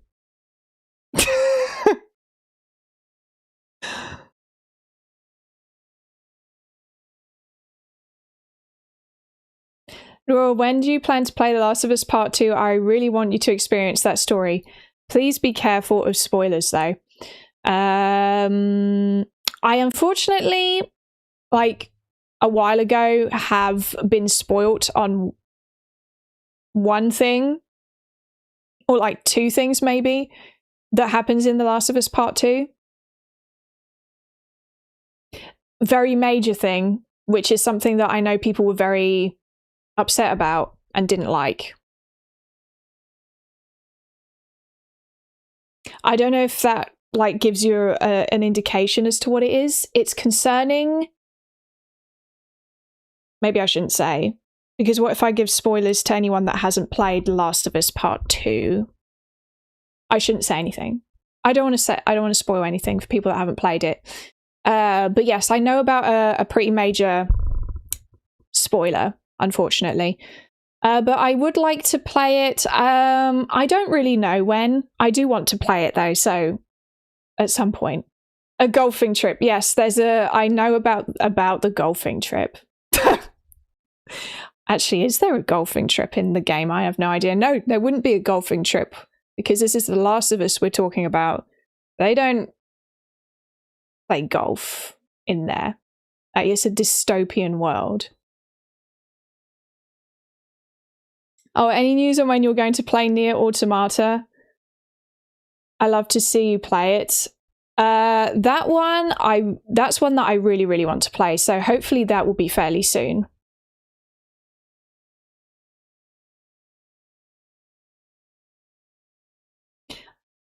I heard it's not just digital game sales numbers they're counting. They also count DLC sales and stuff. How is that even fair? Because what I bought physical and bought the DLC digital, stupid Sony. Yes, so the statistics that Sony have been releasing for like their shareholders and stuff about their revenue and the split between physical and digital. The digital portion includes DLC add-ons and microtransactions in that 85%.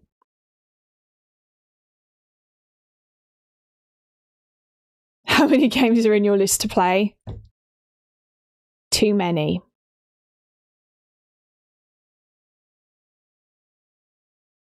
A lot. Too many games.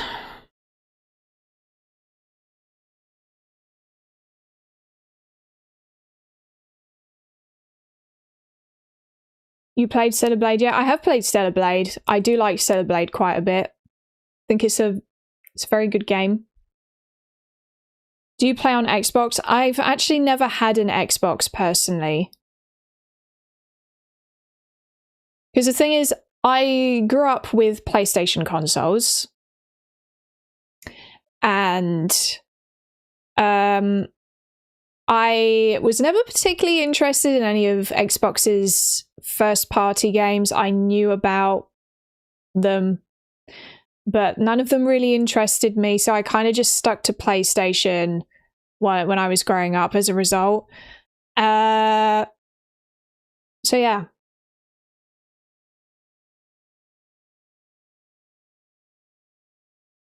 The way you say Nier Automata sounds like the way you guys in the UK say tomato.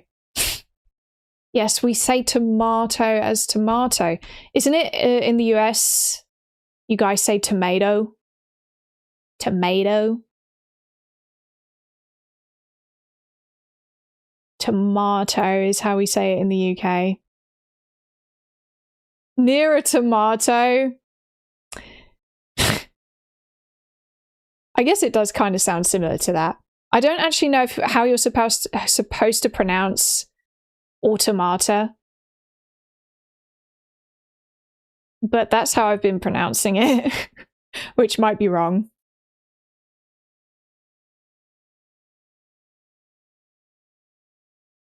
Do the American accent, Laura. Tomato. Tomato.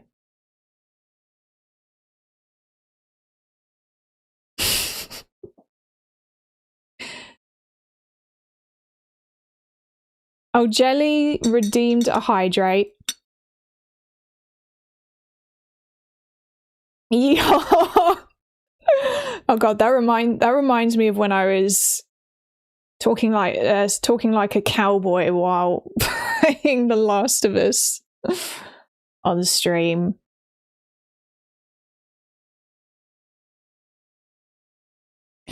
In the US, we say matter. Oh, so you say automata? Near automata? I'm so good at pronouncing things the American way, I know. And by that, I mean I'm not.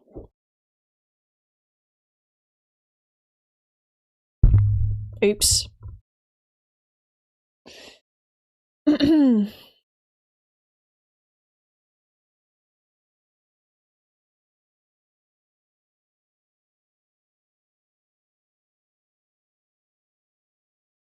Okay, I need the bathroom quickly, guys, so I'm just going to go to the loo.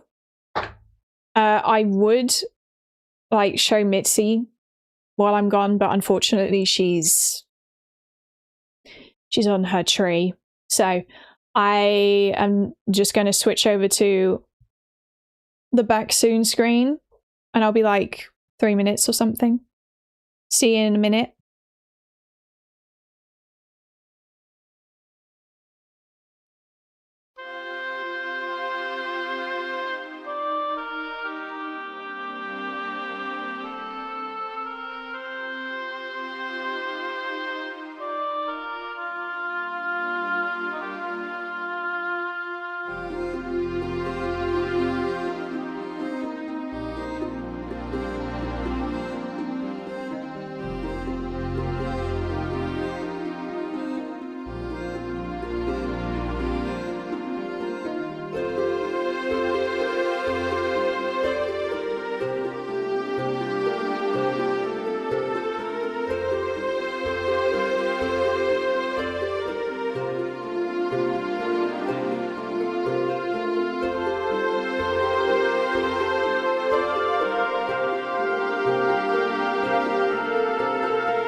I have returned.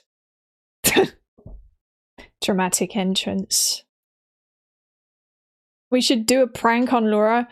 Don't do any more pranks where you make me think that one of the games that I'm excited for is a code in the box, because I swear to God. No more of that. No more of that. Thou has returned. Indeed. One has returned. But I was going to start banning. Exactly. Seriously. Okay, well, you know, I feel like I'm done with the like physical game and ownership topic for now. But because I can't really think of anything else I have to say on it at this point. Plus, I try to stay like as informed about these topics as possible and try to get all of my facts and information correct, but it you know, it could be that I still need to, like, I feel like I'd really need to make some sort of video where I really break this down properly with like the facts and the data and all of that good stuff or something. Gary Stringer, thanks for the super chat. Hashtag consumer rights, hashtag save physical media. Yes. Absolutely, Gary. You tell him. And thanks for the £5. That's really nice. I appreciate that. I think we've thoroughly covered that topic. I think we have for now. Like, I can't really think of anything else to add at this moment in time. And we will continue to monitor the situation as it develops. Let's talk games. Yes. What do we want to talk about? Oh, what about the Vita news? That was pretty crappy too. Yes, them closing the PS3 and Vita storefronts it really does suck. Like, the thing is, I think with like digital storefronts for like consoles and all of that, is we've seen time and time again that they are not going to be there forever. Now, when people bought into the PS3, they didn't necessarily know the reality of that at the time. It's not like surprising or anything, but it really does. That also sucks for the consumer, obviously. It's just terrible that they're closing that down. The PS3 store barely works nowadays, really? Let's now see if Sony is listening, in brackets. I doubt it. We'll see. How likely do you guys think it is that Sony is literally, for lack of a better word, shitting themselves? Pardon my French. Whether they're shitting themselves and they're getting like really concerned. 0%. I see that the optimism is not there. I think, unfortunately, like realistically, you're probably right, but you know, we're still gonna try. We're gonna do our best to fight the physical media. You know, if they just completely give up on it, then please, I need another company to come in and start a new console that has physical media where everything's on the disc and there's no like DRM or any of this dumb stuff tied to you know, the data's on the disk and there's no verification that's needed online or any of that stuff when you put your physical media. Sega, I don't know if Sega would, but that would be cool if they did.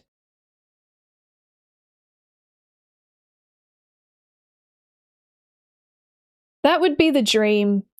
If I could have an ideal world, that is what I would want. Dreamcast 2. You know, the Dreamcast, I never had a Dreamcast, and part of me really wants to buy a Dreamcast, but the only thing with that is I think I would literally only be buying it for Sonic Adventure and Sonic Adventure 2. Oops. Sorry. Which I haven't played, so I don't know if I would actually like them, but I have a feeling I would. Oh, for God's sake, I keep hitting the mic. Sorry, microphone. Not all third-party devs would support a DRM-free console. That is true, especially the AAA studios. The AAA studios would definitely be very reluctant to do so. I think indie developers would be quite happy to support a completely DRM-free console and DRM-free physical media. You'd probably have a decent amount of indie developers that were chill with that, but that's probably why there's no such thing on the market. Because people that want to, that would like that and would realistically happily start a business like that are probably aware of that already. You know?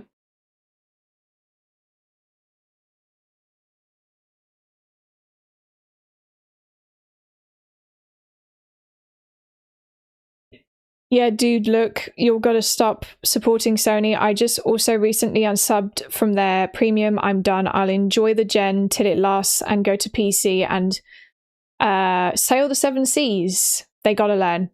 I agree. I'm the same.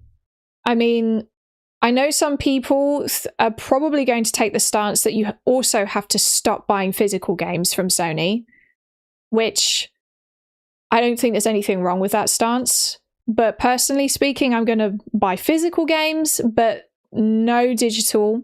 And I don't have a PlayStation subscription either, so no PlayStation subscription. And then after that, move to PC and use GOG.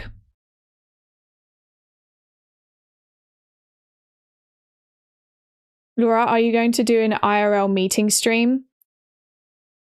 An IRL meeting stream? You mean like I have a whiteboard up and I'm talking in front of a whiteboard? Something like that?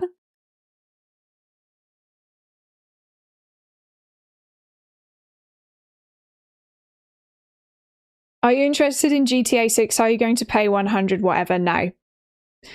I'm personally not interested in GTA 6.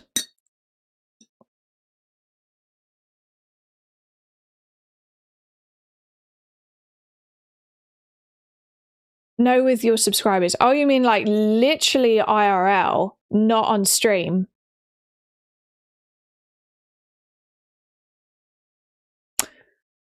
I don't know how that would work.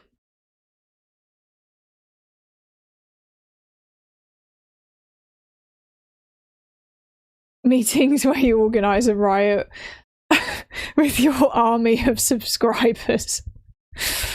That would certainly be interesting, wouldn't it? Have you ever played the original Resident Evil 2 1998? I haven't, but I would like to play it.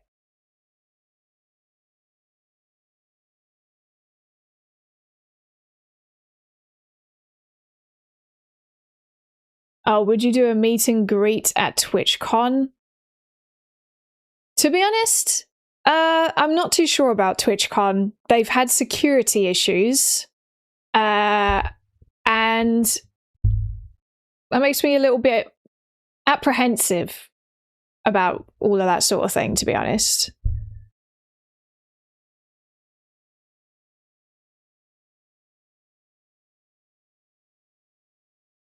particularly with TwitchCon.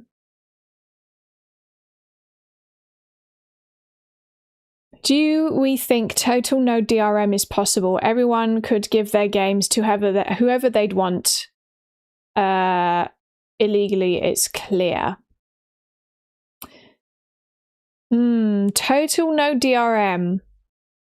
If there's laws and legislation in place for it, sure, but I can't see that ever happening.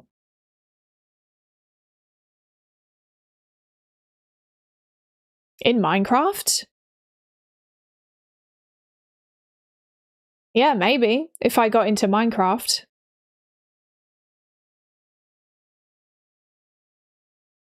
GOG is doing pretty well with total no DRM. True. Yeah, so we do have a platform that has no DRM, but like if we can make the whole industry, I don't know if that's what they meant actually. They meant like the whole industry goes DRM free. I don't think that you can like convince the whole industry to go DRM free. I think that is the ideal situation for the consumer. Whether it would happen, I don't know, because like you would need to force it to happen through legislation and all of that.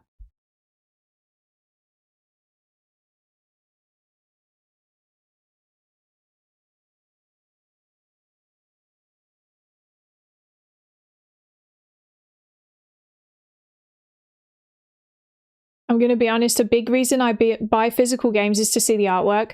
That's totally fair. I do, like, that's one of the reasons I like physical games a lot. I really like being able to see it on my shelf. I really like seeing the artwork. That is a big aspect of it for me as well, because if I didn't care about that, I would just get DRM-free digital versions of games over physical. But personally, my preference, yeah, is to get physical copies that have the full game data on the disc.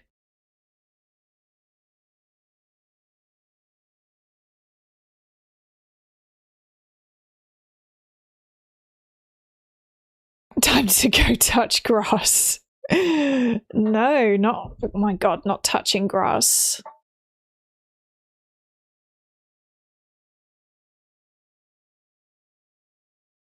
Oh yeah, lots of good memories of booklets and stuff. I love older physical copies of games. They're so cool. I love manuals and stuff, booklets. Some of them came with like an extra DVD, for example. FF10, this is a bit yellowed, but it comes with, I haven't watched this DVD yet, but it comes with this DVD. That's the game. That's the DVD, which beyond Final Fantasy, I need to watch it. I don't know why I haven't watched it yet. Ooh. And it has a manual and everything. And it has this thing. What's this again? Ah, it's talking about the strategy guide. Promo for the strategy guide. I have the strategy guide for this, actually. And it has Lulu on it. It probably is a documentary of sorts, yeah. Remember when physical copies came with all of this good stuff?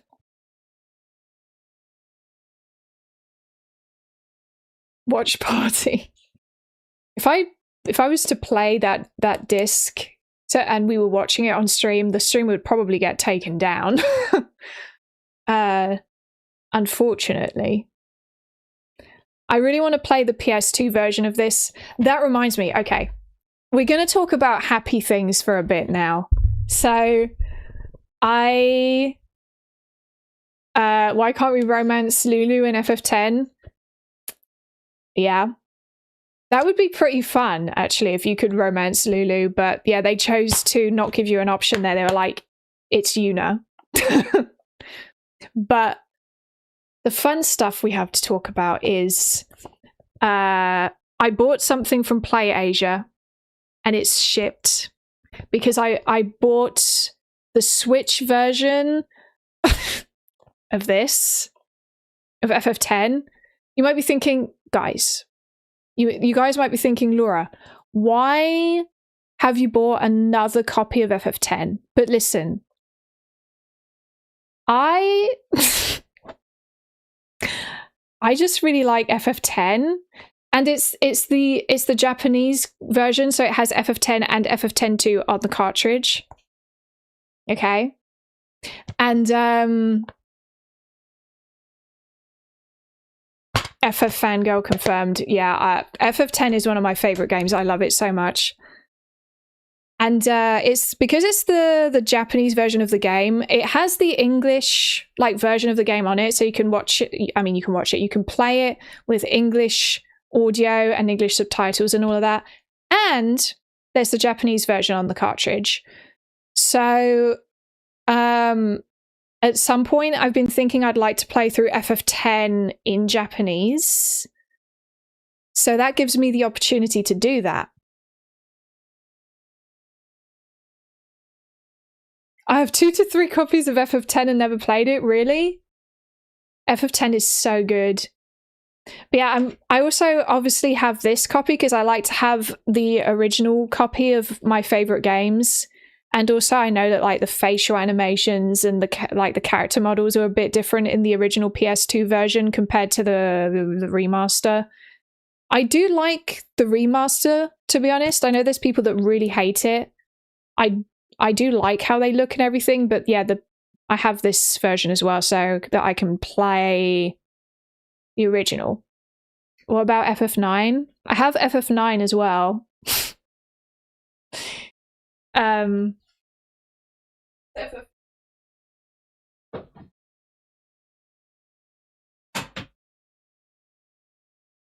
Here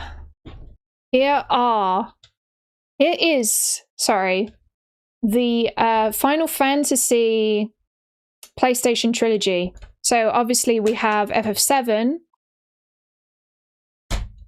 We have FF7, which is in pretty good condition, all things considered.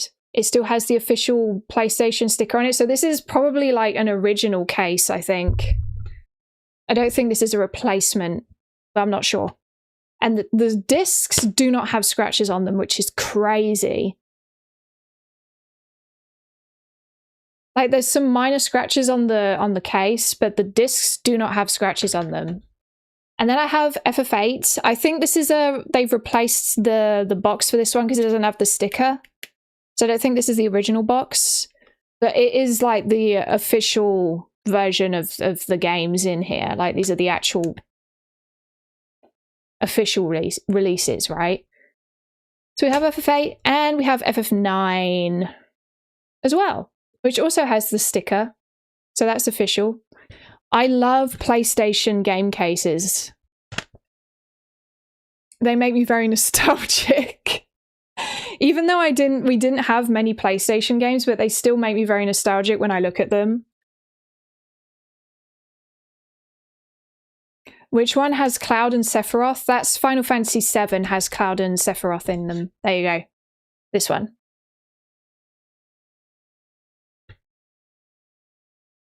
Look how majestic the discs are as well. Anyway. I need to stop. And also, I did splurge a fair bit on the FF10 anniversary merch. So I pre-ordered a lot of it.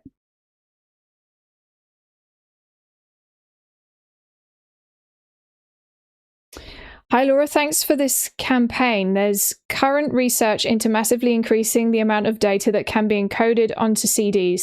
This could obviate those annoying downloads needed to play games. I hope that is the case.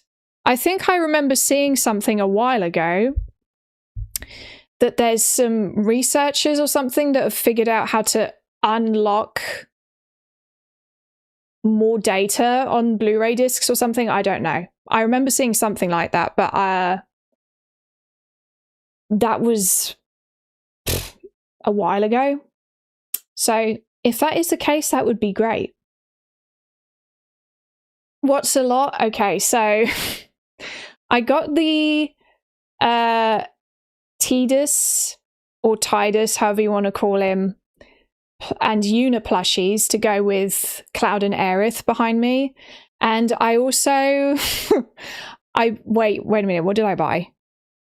I bought the art book, and my god, what else did I get?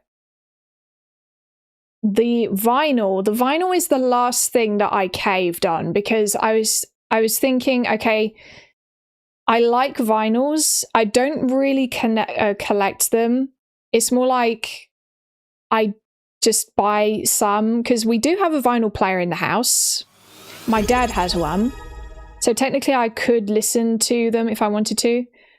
But, you know. Salty Dog UK, thanks for the sub. I appreciate it.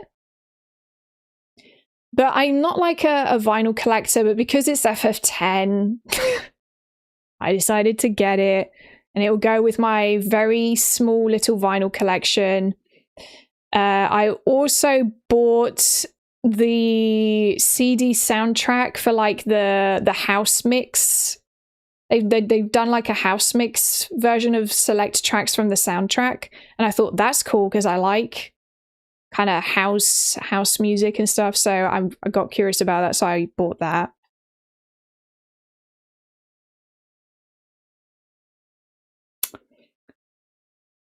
I'm too introverted to comment. Hi Britpix, I see you there.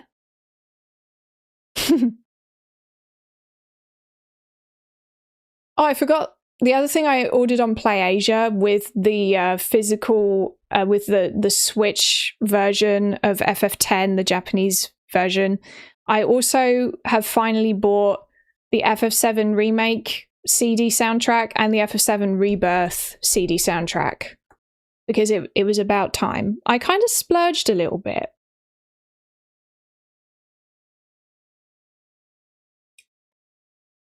Yeah. A little bit. Are you interested in playing Astrobot, Laura? I've actually played Astrobot. Not on my channel, but I have played it previously. It's... Here it is. Fantastic game this is. Personally... Wait, what do I mean personally?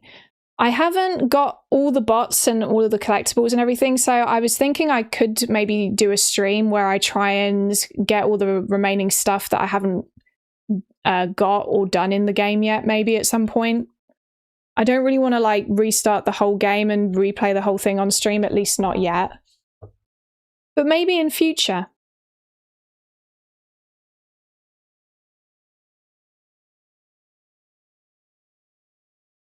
Have you ever played an Animal Crossing game? I have. I used to love Animal Crossing on the DS, so Animal Crossing Wild World. That was one of my favorite DS games. Did you recognize most of the bots? I'd say a good chunk of them. Admittedly, I didn't recognize some of the bots that were for like more obscure Sony titles, but I recognize like the main ones, like Ratchet and Rivet. I think there's also a Rivet bot. Jack. I know Toan's in there. I don't think I have Toan yet. I didn't unlock the Toan bot.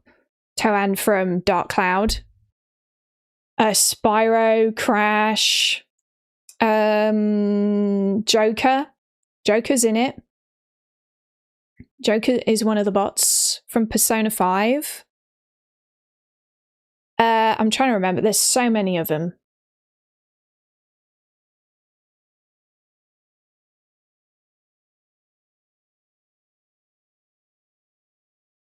I love the artwork on FF15 Deluxe Edition. Do not remember if you said you played it. I haven't played it yet. I have the Royal Edition. I haven't played it yet, though.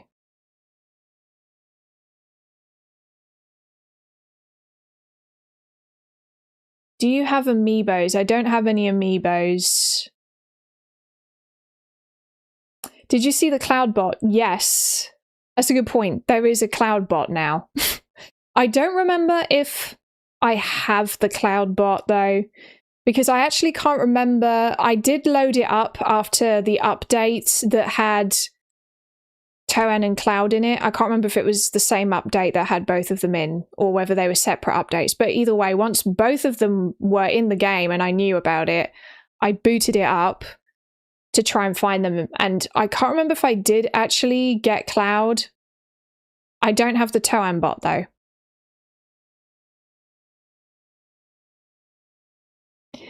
Have you played Tomodachi Life? I haven't. I don't actually have the game, but I would like to get it and play Tomodachi Life. That could be something that would be fun to stream, potentially. I think that would probably be a fun game to stream. Have you played FF6? Not yet, but I am very excited to play FF6. Astrobot is brilliant. We need a sequel now. I agree. And we need it before January 2028 so that we can have a physical version of it on disc.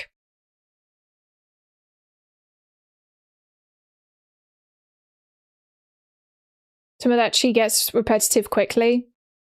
That's my main concern with the game. I think I would have a lot of fun with it in the beginning, but with games like that, for example, Tomodachi Life or Animal Crossing or a lot of those types of games, I tend to get bored of them pretty quickly because I do find them fairly repetitive.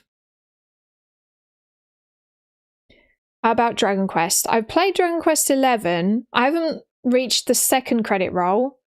I got to the first credit roll and then I played a bit after that and then I got very stuck and then I got kind of fed up. So I've kind of dropped it, at least for now. But I did like it. I would like to play more Dragon Quest games. To be honest, I think I really want to play the HD 2D remakes of the first 3 Dragon Quest games.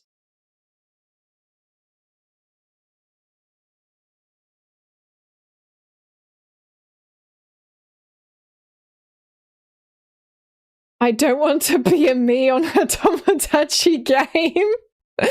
Listen, if I was to buy Tomodachi Life and stream it, I wouldn't make any of you and put you into the game without your consent. Are you expecting major plot changes in FF7 Revelation? Oh, do we want to talk about FF7 Revelation theories? Because I'm not sure. I have my personal theory on what I think they're doing. I don't know whether it's if that is like actually what they're doing, but I have a theory I'm leaning towards. With or without spoilers? Well, that's the problem, is that I think it's impossible to talk about part 3 without talking about spoilers for part 1 and 2. So I might have to do like a separate stream. A separate chatting. You know what? I want to do that. I want to do a separate chatting stream where we just talk about theories for FF7 Revelation. I didn't understand the ending of Rebirth, to be honest. That is totally fair, Andrew. It's very confusing. And I think it was very intentional. They don't want you to know what's going on yet. So yeah, I think that's what I'll do. I'll do a separate stream because I know that there's probably people watching this at the moment that have never played Final Fantasy, any Final Fantasy games, let alone FF7 Remake Trilogy, and maybe want to play the games. So I'm not gonna discuss it on this stream.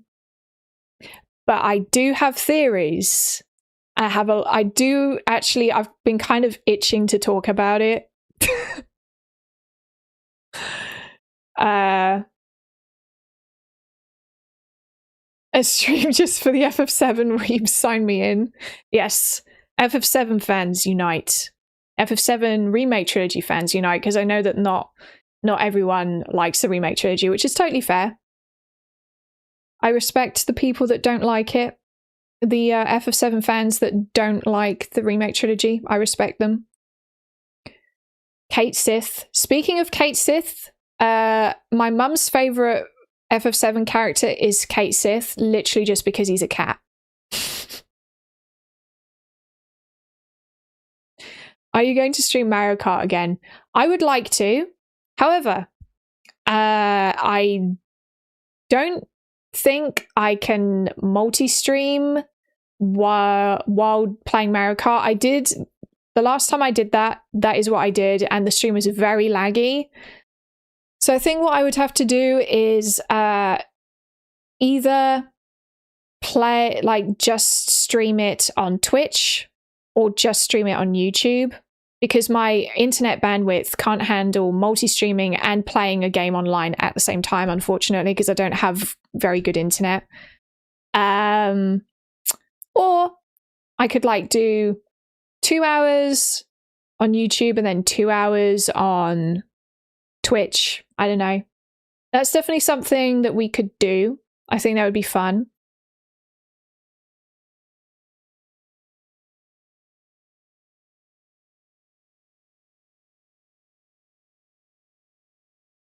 Excuses for losing. Yes, it's because I lost and I'm still upset about it. I'm very upset that I lost. Oskarg P, thanks for the sub. I appreciate it.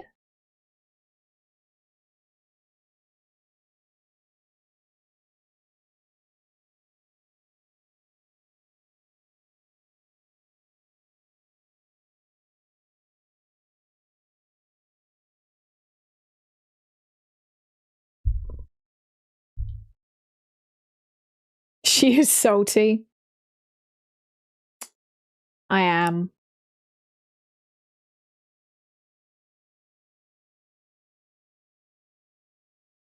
Concerning your petition text, the game discs are digital too. They... Actually, I did read through it, but I don't recall whether they actually mentioned anything about... Okay, just a sec. Change org physical discs. I can't show this on the stream because when I go on to change org, it automatically puts my postcode on there, and I don't want to dox myself, so I won't be showing this on the screen, but I'm just going to check. Whoa, it's reached 40,000 signatures now.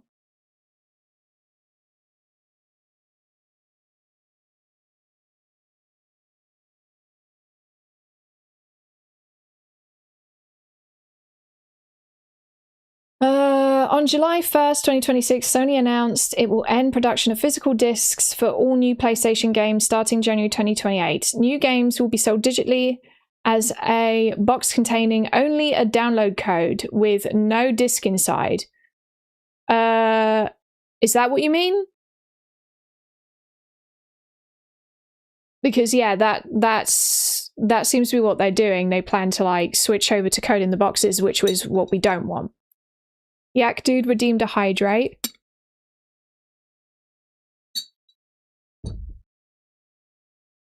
$40,000, will they even consider that? My pessimistic brain is saying no.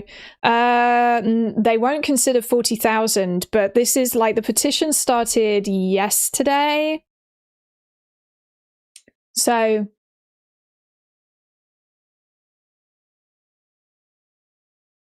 we have time for more people to sign it. Hopefully.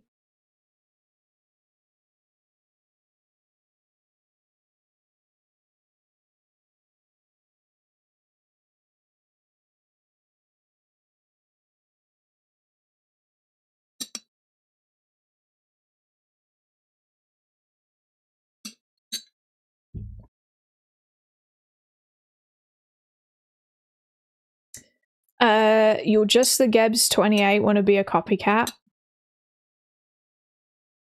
Guys, 2 women on the internet making content does not mean we're automatically copying each other.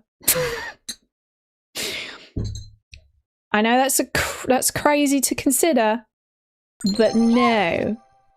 Mo, thanks for the bits. My last 10 bits. It's impressive how active the community is, and we're all doing is just chatting. That's quite the level of success. Thanks.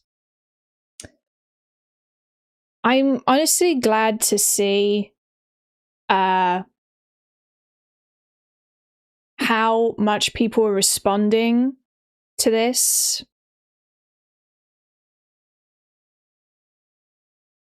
And how, you know, how much outrage there is. Feels like we're kind of coming together as a community a bit.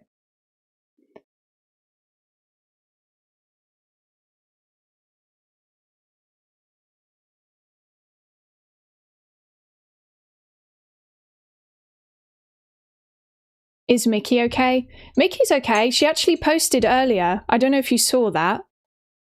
She made a post on YouTube. But yeah, she took a break from YouTube. Yeah, Mikato, exactly, yeah. But yeah, she plans to make more videos again soon, hopefully.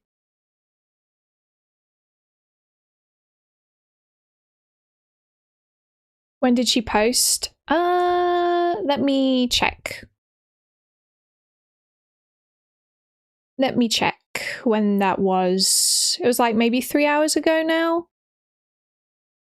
She posted on her Mikato channel. Oh, 5 hours ago. It was 5 hours ago.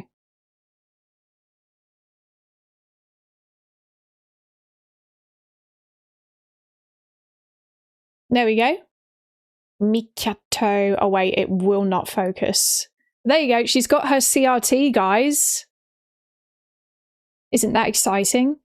She's got a CRT now.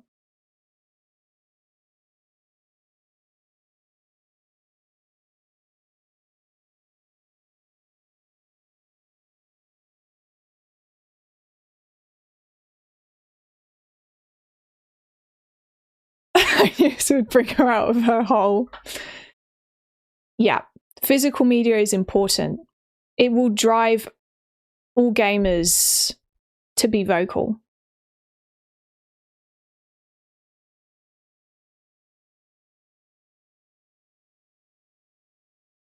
I really feel in my heart of hearts they will reverse this decision and go back to disc. This has to be a publicity stunt. As much of a shitty move from Sony it would be if this was all just a publicity stunt and a psyop.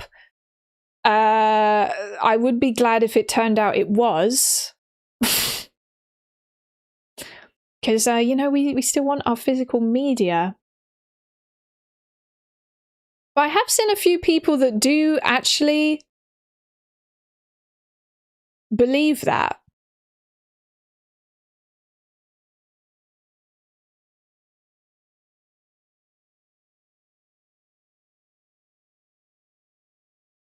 I have seen a few people that do believe that. Publicity stunts are supposed to be positive. They aren't always. A lot of celebrities, for example, musicians and, you know, celebrities in like whatever industry, they do publicity stunts every now and then that aren't actually like, that don't make them look good. But there is this saying that they have in like marketing and publicity that any publicity is good publicity. So, but yeah, this is one of those situations where it makes them look so bad, but wait a minute. I feel like this is one of those situations where it makes them look so bad and people are so upset with them that I really don't see how this would just be a publicity stunt. You know, I don't know.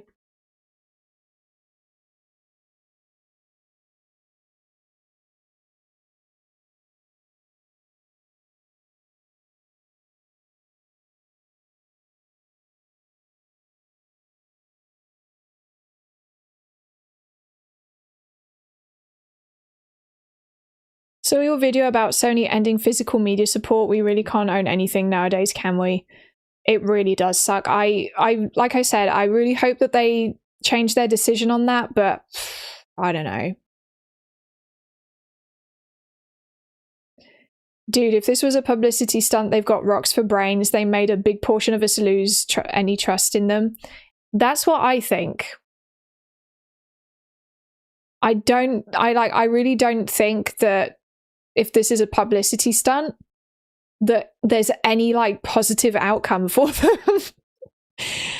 I really don't.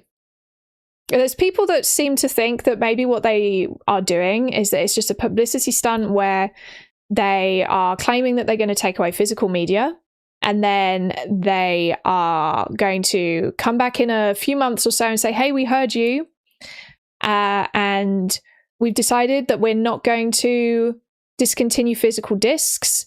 However, there will be a trade-off, and they'll either like increase the price or what's the other one? Have like disk keys, so the data isn't on the disk, but you still get your physical disk or whatever.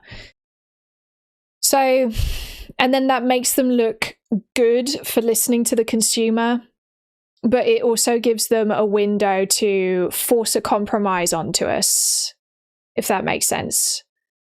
Which I see where people are coming from with that trail of thought, but I still don't really see how that, like, I don't think that, I really don't think that's what they're doing. I wish they had announced that on April 1st instead of July 1st, though, so that we could all be sitting here, wait a minute, is this an April Fool's joke? But it's not.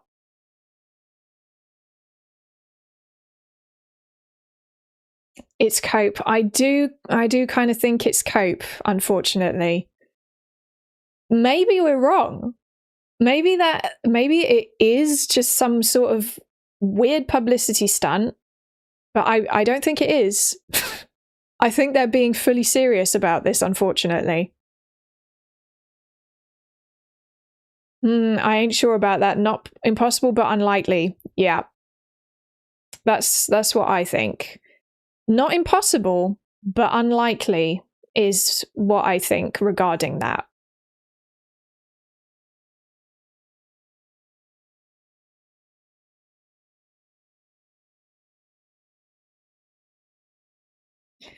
Sony is already dismantling the optical disc production lines. It's already reported. Are they really?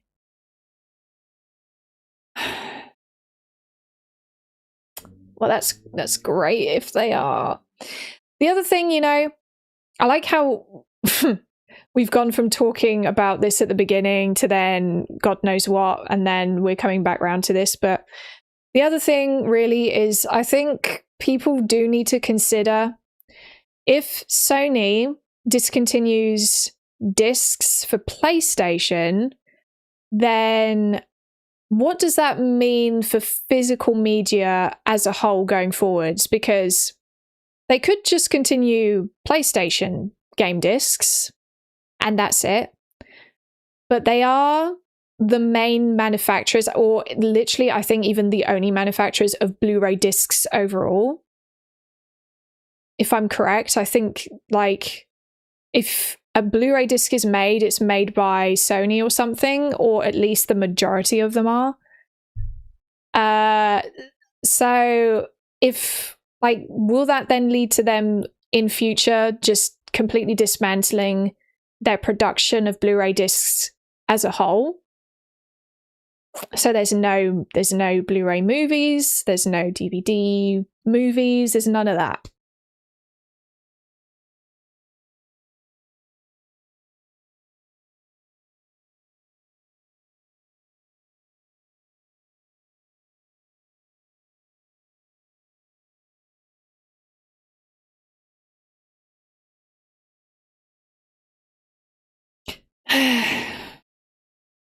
Blu-ray's still very popular. It is. But like, if Sony just decides that they don't really care, they could just dismantle it. That's the problem. Whoa! All them is. Thanks for all of those gift subs. Wow. Is that... Wait a minute. It's not... Oh, well, it's 20. Well, thank you. I appreciate that.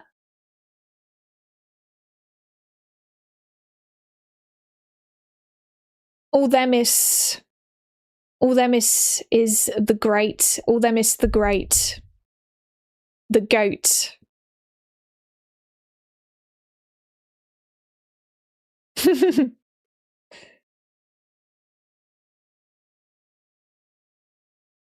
If I remember correctly, Sony has already, like, in 2025, they finished the production of rewritable Blu-ray discs. So they've stopped making discs that Blu-ray discs that you yourself can put data onto, I think. I remember seeing a report about that. If I'm wrong, though, correct me.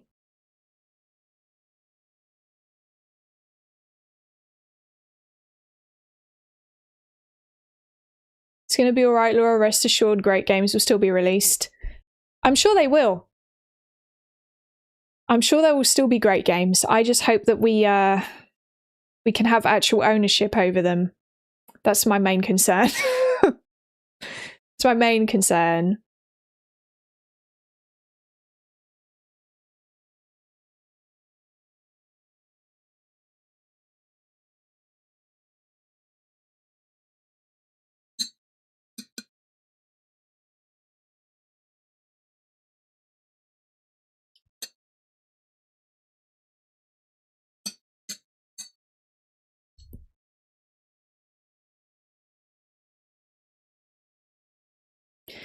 There's barely any Blu-ray player manufacturers left.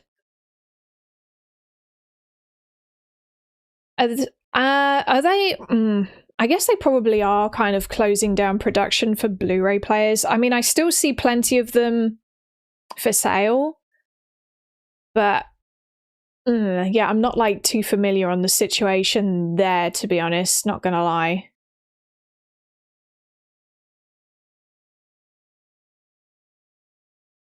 WTV, by the way, the CRT, thank you. I'm in the way.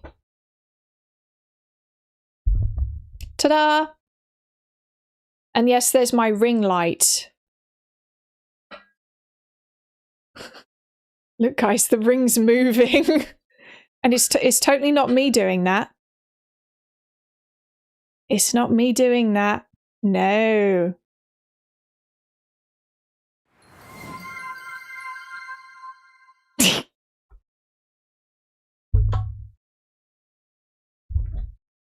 All there, miss. Thanks for another gift sub.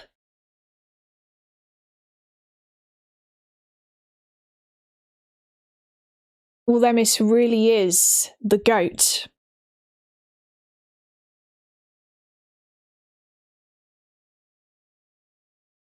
Wait, she's intentionally washing herself out. What, with the ring light? Well, the thing is, the ring light, like if I turn it off, this whole side of my face isn't lit up now. That's why I have it on. But it does wash me out a bit. Maybe that's better. Another gift sub. Thanks, all them is. Blimey. Maybe that's better.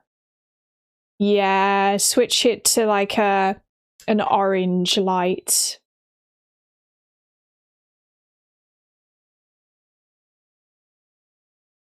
The ghost went from closing her door to moving the ring light. It did.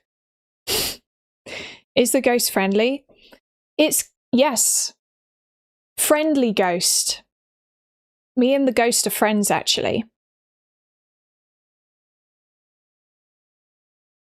Look, now it's actually orange now, look.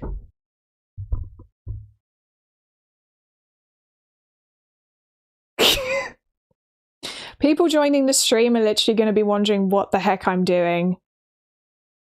The stream says... Wait, I can't remember what I titled the stream, but obviously something about the current situation with the gaming industry. And they join the stream and they see some woman just sit... What even am I doing? I don't know. Don't question it.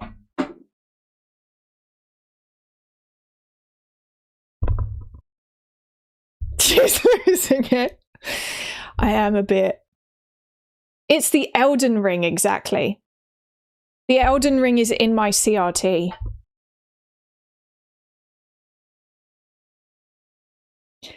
The Elden Ring is literally in my CRT.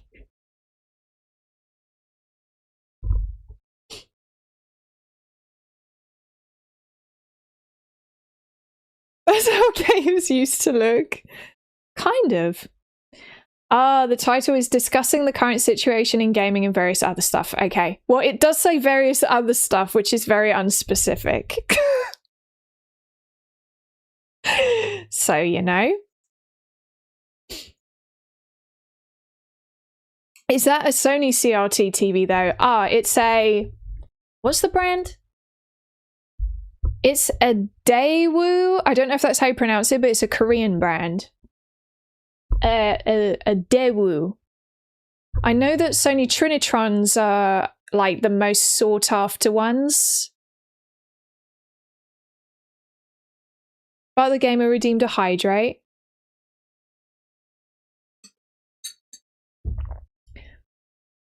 Daewoo. Yes. Sony Trinitrons are cool, but they are very expensive.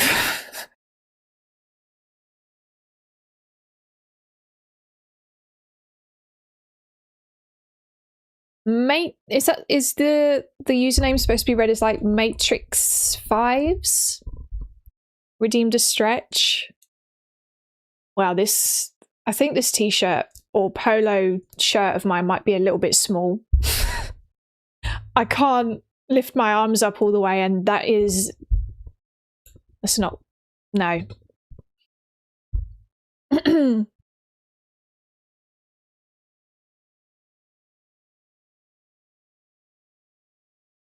What anime are you watching right now? I'm not actually watching any anime at the moment.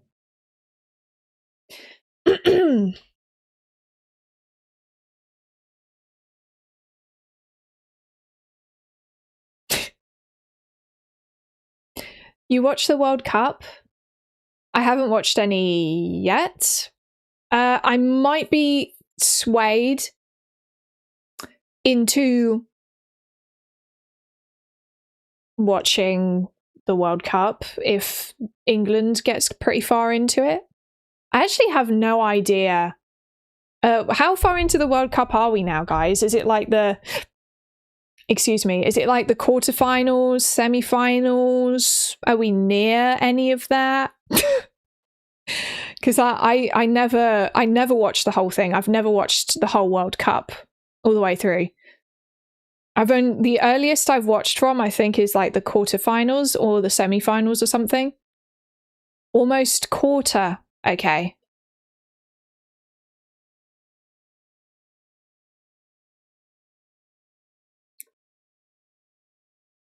Interesting.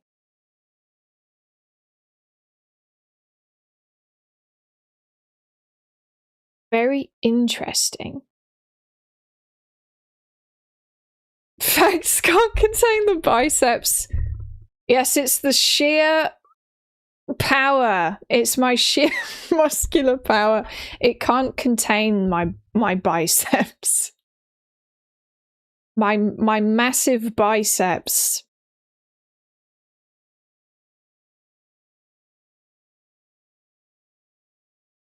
Whatever you do, don't watch this next England match, Laura. Who's England up against next, actually? You guys are going to have to keep me updated on the football because I have no idea. Going to tear the sleeves seams. Exactly. You see that? Insanely massive biceps. Oh, it's Mexico. Mexico pretty good, aren't they? That's going to be a tough one. Well, I guess we're out. That's it.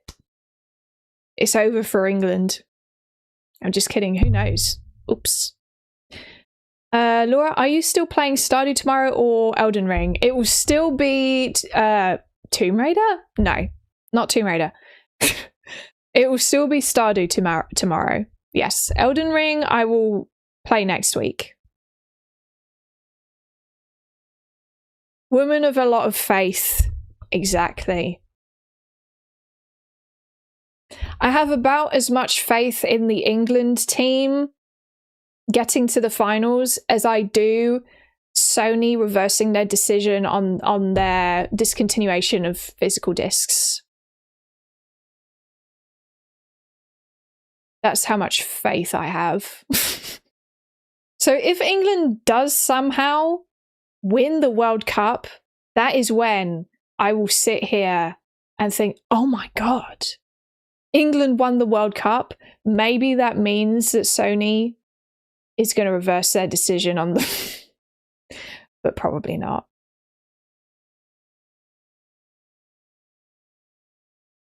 Hi, Laura from Indonesia. Hi, Mohammed. Welcome to the stream. Laura can support France too, so she always wins. That's true. I can support France as well.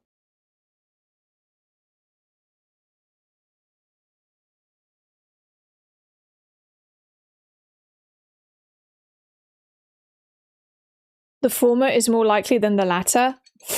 That's a good question. Okay, guys. Okay, we're gonna do a poll because this is gonna be fun actually. Is England more likely to win the World Cup, or is Sony more likely to change their mind? We're gonna do a poll, and you guys can vote. We're gonna do it on YouTube and Twitch. Which is more likely? Question mark. England wins World Cup. Oops. And the second option, what did I say? Sony changes their mind. Start poll.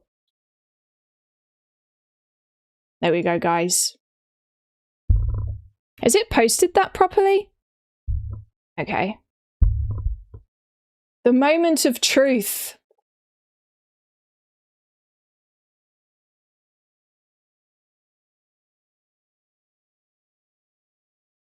Why don't you want to root for your country? I'm not against England winning. It's just that we never do. So I'm just convinced we won't. If we won, I'd be like, oh, cool. But I'm not. The other thing is I'm not like a football fan. So I'd be happy, but I wouldn't be like jumping for joy, you know, I don't think. England wins the World Cup is winning on Twitch. People think that's more likely on Twitch. What does it say on YouTube? England wins the World Cup is also winning on YouTube. Okay. Mm-hmm. I see.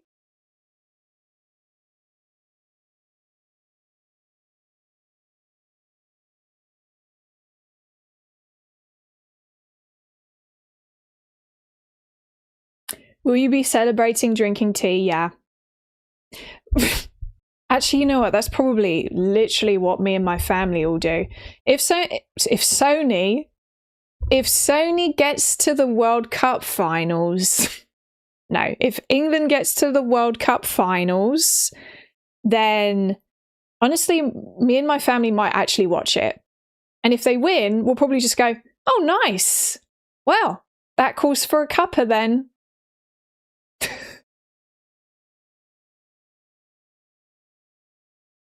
Sony is more likely to sue whoever started that petition than change its mind. You're probably right about that.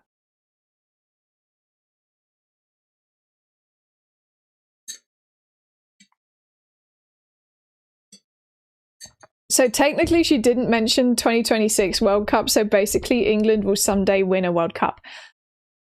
That's a good point. You found a flaw in my logic there. You found a loophole. Dad or bro not bothered about World Cup? Not really. My dad was on the athletics team when he was at school, and he was really into athletics and stuff, but not really like football and team sports and stuff, but like athletics he really liked. So my dad prefers the Olympics to the World Cup. And then my brother used to really, really like football at one point. Like, he was part of a local football club, and he was a player on a team. And they would play matches against like other football clubs and stuff. But he doesn't care about football anymore.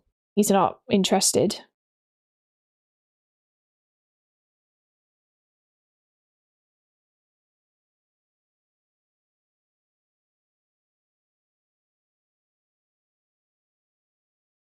I love how you're watching the match on TV. I find news about it from social media.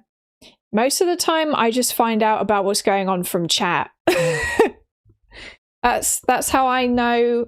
That's how I even knew that England was playing against Congo. When was it? On Wednesday, because I didn't know. I don't know what's going on. And everyone was like, England! And I was like, what do you mean England? What's going on? And they were talking about Congo. And I was like, what do you mean Congo? What's going on? And then they told me. And by some miracle, we beat Congo.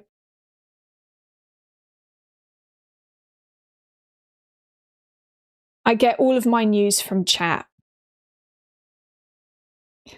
Would it celebratory bar of galaxy, or is that pushing the envelope?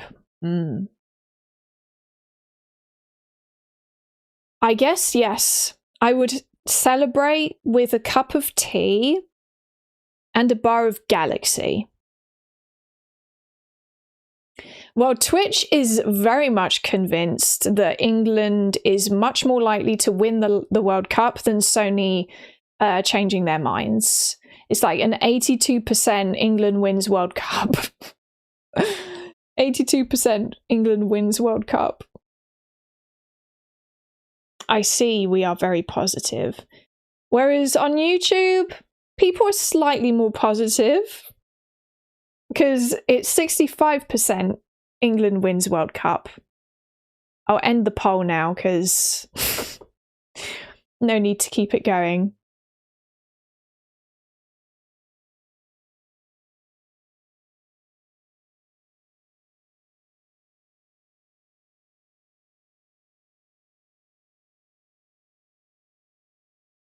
Who did England win the World Cup against? I actually don't know. I have no idea. I don't know who we won against in the finals in... Was it the 60s that we actually won the World Cup? I don't know. It was before I was born.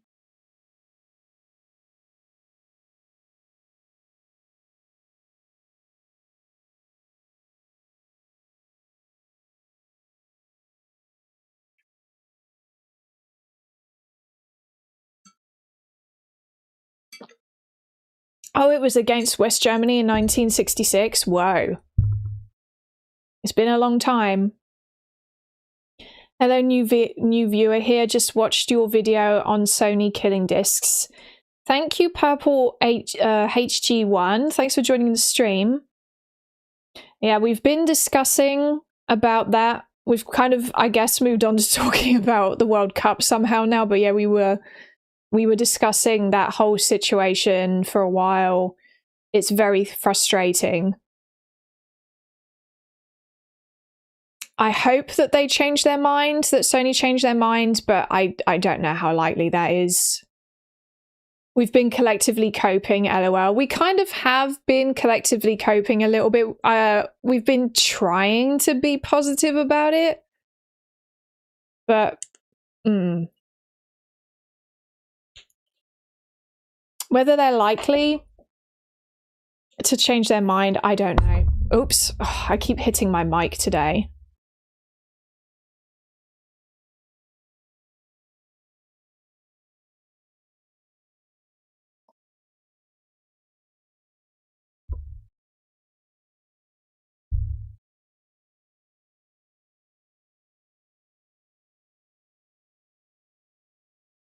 You sure you're not playing GTA 6?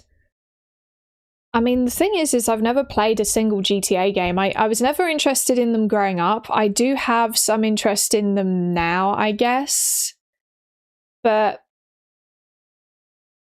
not to the point where like I'm interested in GTA 6 specifically. I'd probably buy one of the older ones and play that.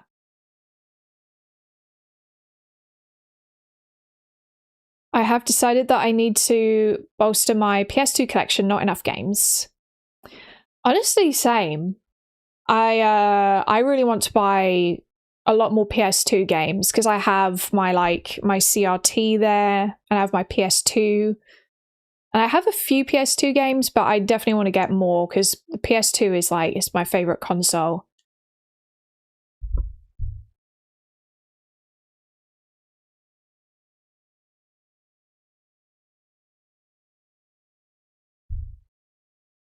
Might be time to properly look into investing more time at local game/hobby stores, trading cards, board games, etc.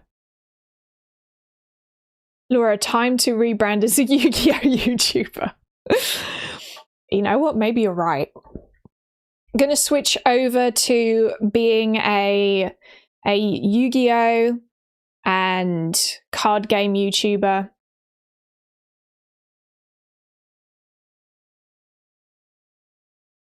Ratchet and Clank trilogy on PS2. Yep. The Ratchet and Clank trilogy is a trilogy of games I really want to get on PS2. I really want to play those.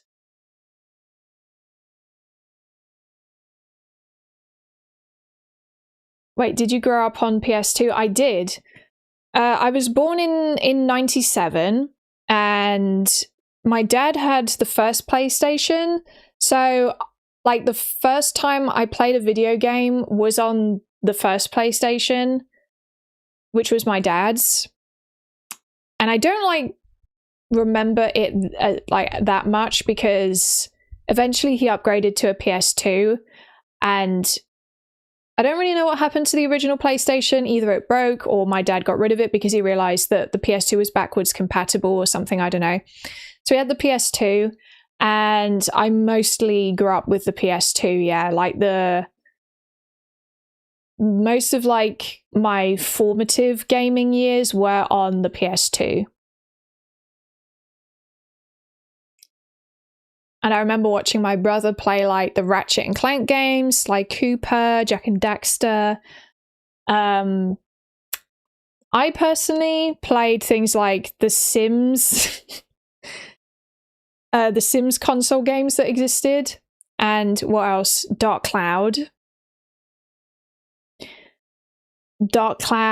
and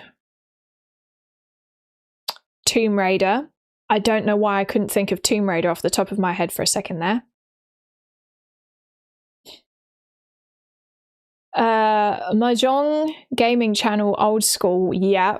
You know what, I actually and I'm not sure if I'm pronouncing this properly, if it's Mahjong, but I do actually like Mahjong quite a bit.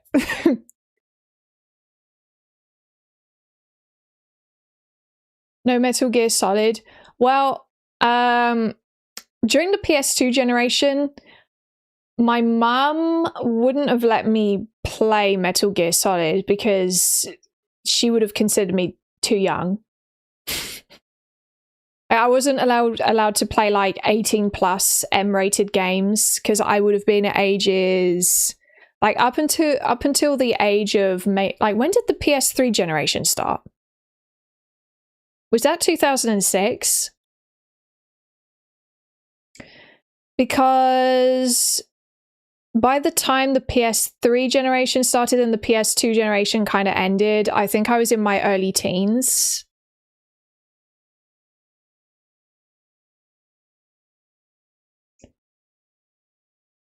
It was 2006. Okay. Wow, I remembered that correctly. That's impressive. Go me. The J in Mahjong is pronounced as a D. Really? Mahjong. And you listen to your mum? I mean, yeah. I did. I didn't used to really fight back. If my parent... Well, actually, no, I would kind of throw tantrums a bit sometimes. But they would be like, no, you're not getting it. And I'd have pocket money. I had things like pocket money, obviously, but if I wanted to buy a game that was M-rated, first of all, I would have needed one of my parents to take me to a game store, because the area I grew up, which was in France, we didn't, like, it wasn't a town or a city, it was a fairly rural village. So I couldn't just go places and just, you know, go into a shop and just buy things and go there on my own. Like, my parents would have to drive me places, and then, you know, they'd say no.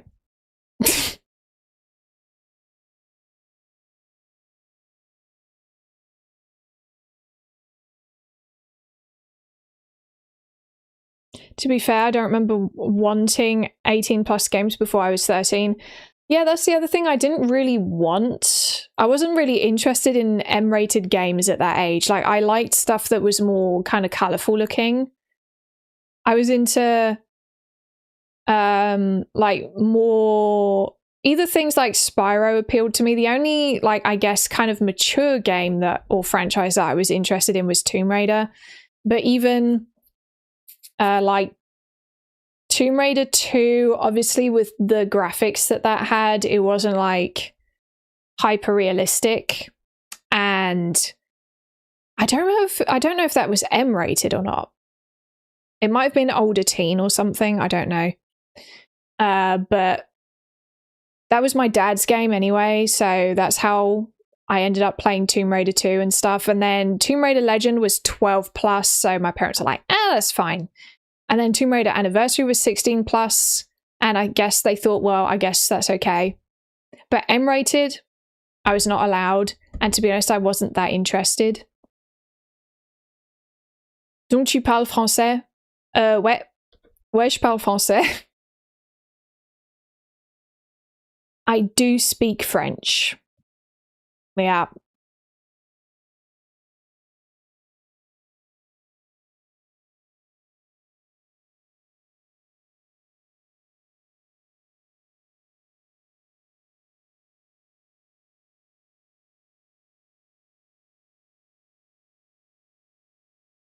I'm turning 20 soon, yet play and love games that were made before I even manifested on this earth. That is very cool. I've seen there's more and more people like that, and I think that's really cool, because there's a lot of older games from like the PS2 or PS1 generation or older that are really good. Some of them are better, like there's plenty of them that are better than modern games. And I'm not like trying to start the debate on whether modern games or older games are better, because I don't think one's better than the other, but there are plenty of like older games that are really so good and absolutely worth like going back and visiting. And there's a whole load of games that I never played growing up that I really want to play, and then ones that were released before I was born that I'm interested in, all of that, you know?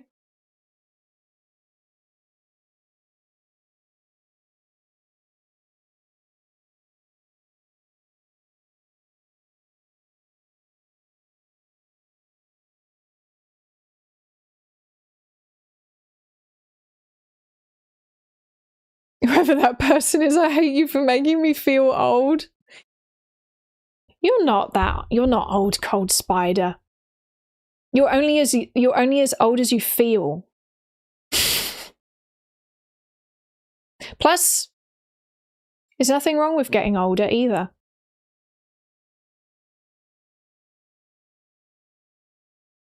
I was lucky that my parents didn't know about age ratings, and my father bought me GTA San Andreas with my new PS2, so I played it at age 13 and learned all swearing from it. I guess you were quite lucky in that way then. Personally, yeah. I think the other thing is it kind of depends where you grew up and how visible and obvious age ratings were, because I think the thing is in PAL regions they've always, like, not always, but especially from the PS2 generation onwards, it's been pretty obvious that there's an age rating on the boxes. So they're kind of hard to miss. Whereas I guess like the E, T, and M age ratings don't stand out as much, maybe. Maybe that could be part of it.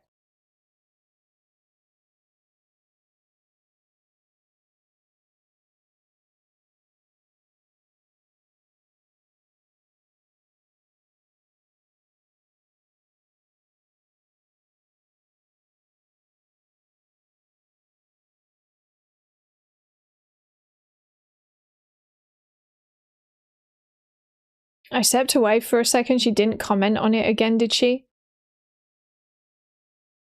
Comment on what, Yak Dude? Comment on what?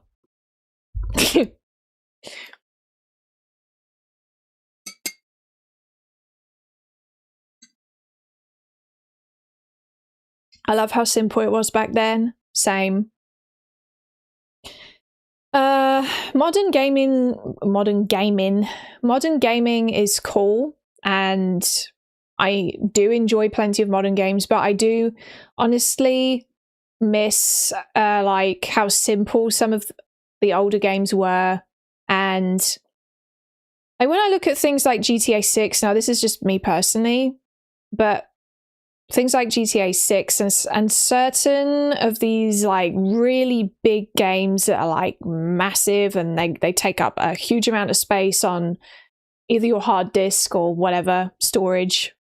It's kind of like, is this the direction we really need to be moving towards? Because when I look at like the indie industry, I really like how so many indie games look like they could be like PS1 games or SNES games or something.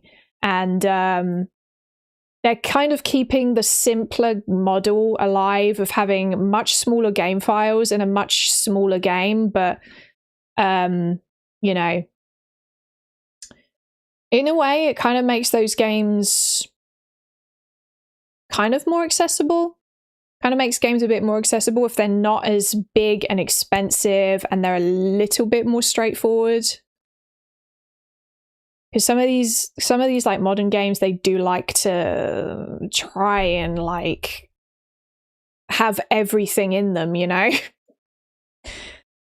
Like, I appreciate how ambitious they are, but sometimes it's like, is it necessary?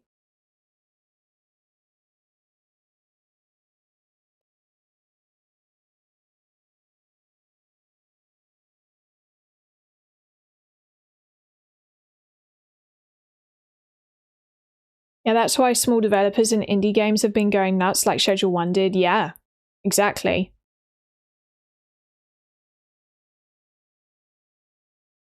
A lot of modern games are exhausting / overstimulating as well. You can feel the toll on the nervous system.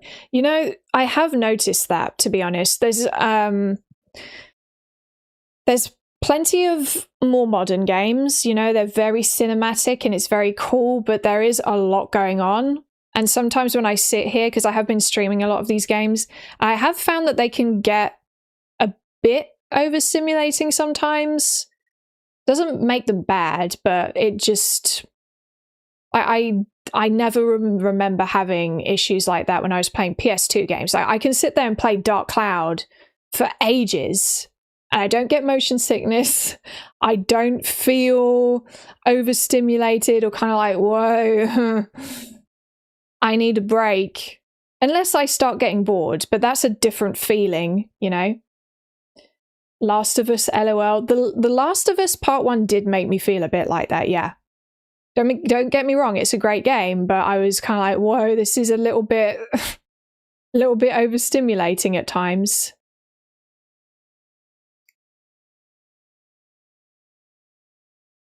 That could just be a me thing, though. I think some people are probably more sensitive to that than others.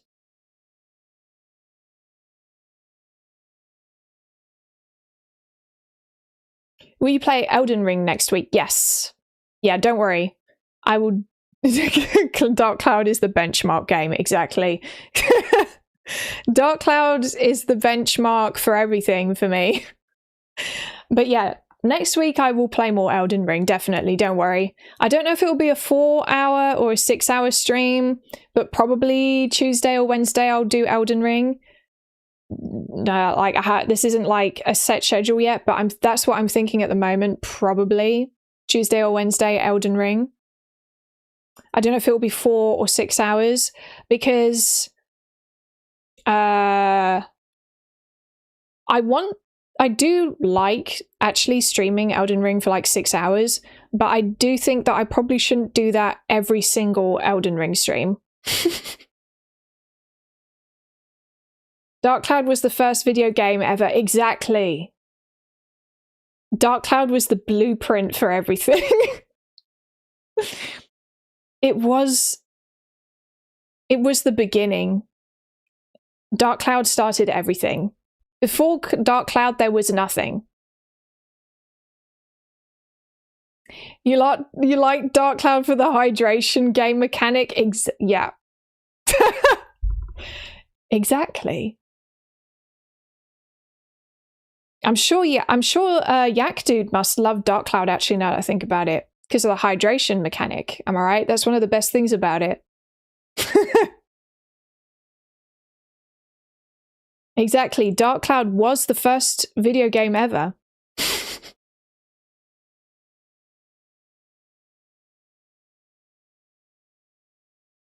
The Dark Cloud opening is wacky AF. Oh, I love the Dark Cloud opening so much.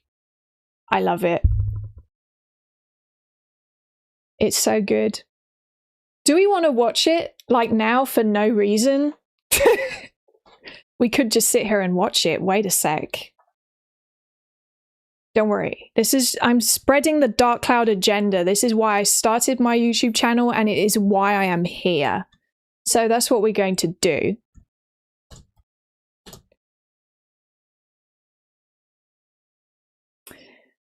Okay. Okay, just a sec.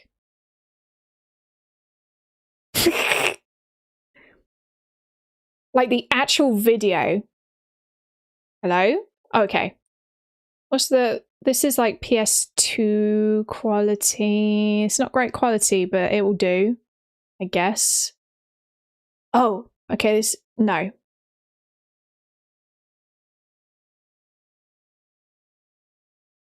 Yeah. What do you mean, yeah, Laura? I mean, yeah. Okay. Right, now I know. Don't mind me. Okay. Change window capture. I'm spreading the propaganda. It's the Dark Cloud propaganda, the Dark Cloud agenda. Thou shalt play Dark Cloud.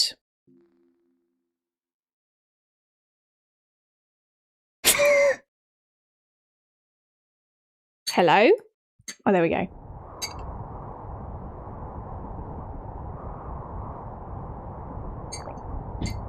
I can't see chat right now, so I hope that you guys are actually able to see this. I'm gonna assume you can.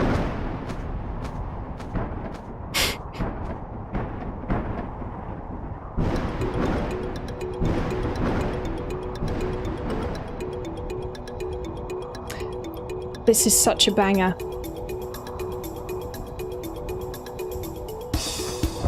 There's Toan. This was the first video game ever, guys. Look at this, it started everything. Before Dark Cloud, there was nothing. Even we didn't exist before Dark Cloud. They've done something to the music, that's not good.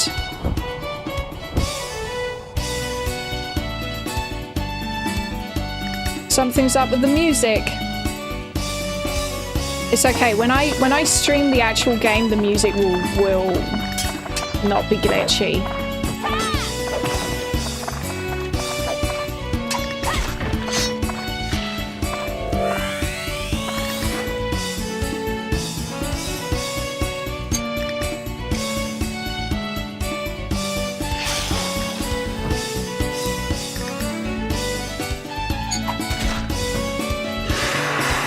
I'm just sitting here appreciating it.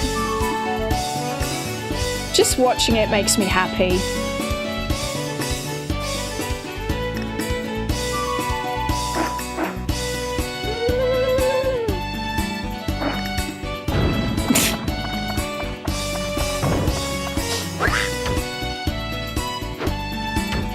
Are you guys enjoying the peak right now?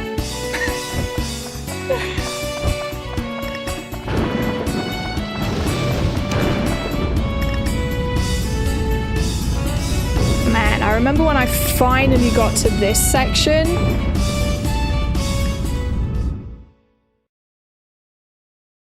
There we go. Peak. Look at how agile impressive dodges. Exactly, yeah, you see? That would the combat system that started combat systems. Before Dark Cloud, there was no combat systems, guys. It's true. Timu Link, Hector. Be careful, Hector. So it's like Zelda. I have seen people compare it to Zelda a lot. It does have like the lock-on mechanic. So it does, like, the combat, I think, functions kind of similarly, to some of the Zelda games. But I thought you were going to play the dancing scenes. They're great. That's true. Actually, that I can't remember who it was, but the person that said that the intro's wacky, they probably meant that, didn't they? They probably meant like the actual intro when you start a new game. No, I was actually talking about the first scene when you start a new game with the dancing ritual, lol, but thank you for that anyways. That was glorious. You're welcome. Amasawa Seiji, you're welcome. Sorry. Yeah, I just realized afterwards that that's probably what you meant. But we can watch that when I stream it in the future. Yeah, the ritual is nightmare fuel. The ritual is so cool.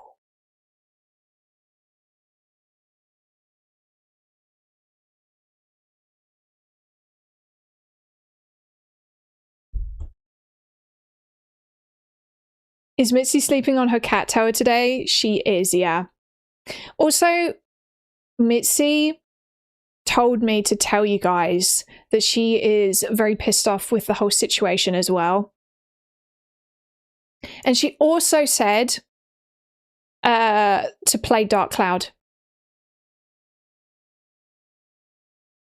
Did you beat the end game tower? What you mean, like after the main story? The dungeon that has like 100 levels or something? I haven't. That is something I do need to do. Technically, I've beaten the game, I guess, but yeah, I haven't completed the like, what would you call it? The extra dungeon post game. That's what post game dungeon. Yeah.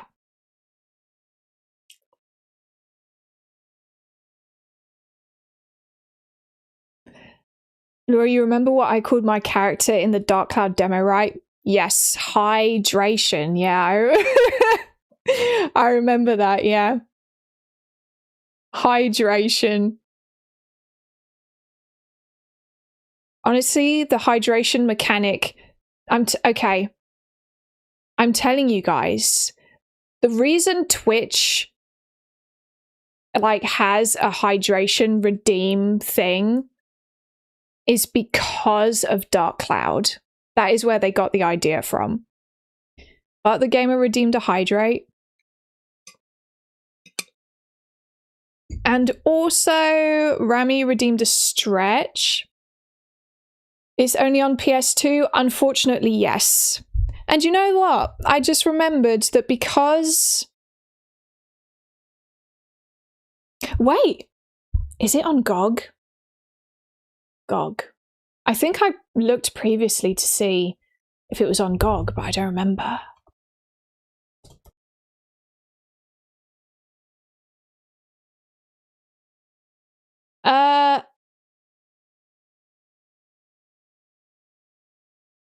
It's on the dream list. Vote to bring it to GOG. There we go. Bring it to GOG, because I don't want to have to go. Like, I have the game on PS2, but so if I have to, I'll just hook up my PS2 and just actually play it on my PS2 on stream, but I'm not getting the PS4 or PS5 digital version because I'd have to pay for that. And like I said, I'm not paying for any digital stuff on PlayStation. Show the PS2 game. Okay.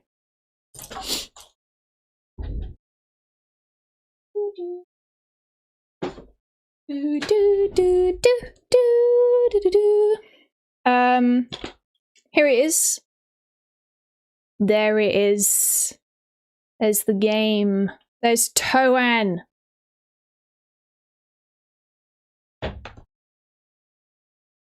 And I have Dark Cloud 2, which is Dark Chronicle, which I haven't played yet.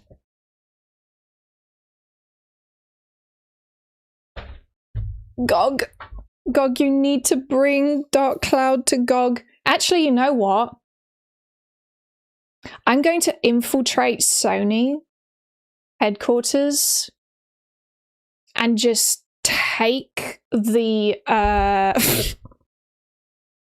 the Dark Cloud file and just give it to GOG. Say, guys, here you go. Here it is.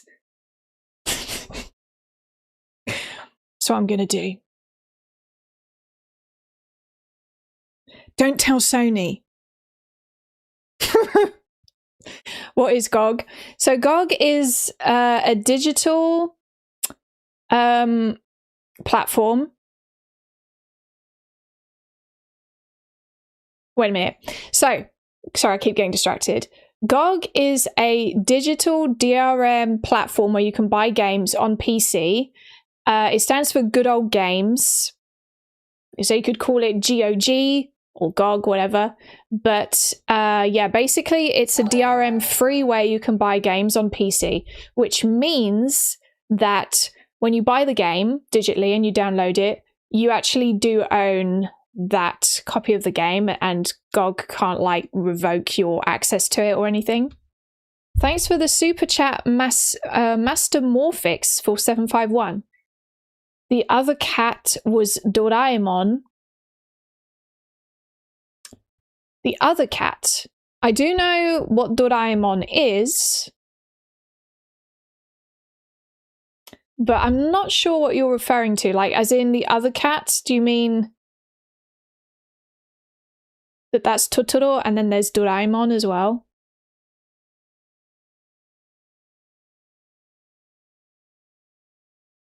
Are you learning Japanese? I am. Or trying to. Did you end up buying a Dark Cloud demo yourself? I haven't yet, but I do still plan to actually buy that demo disc. I don't know why I haven't yet. Because it's actually pretty cheap, isn't it?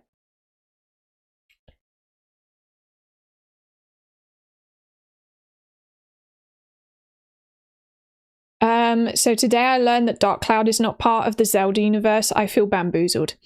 Well, the truth is actually right. So Dark Cloud is the origin story of the world of Zelda. Okay, hear me out. Toan, protagonist, he is he's Link's dad. And it birthed Zelda.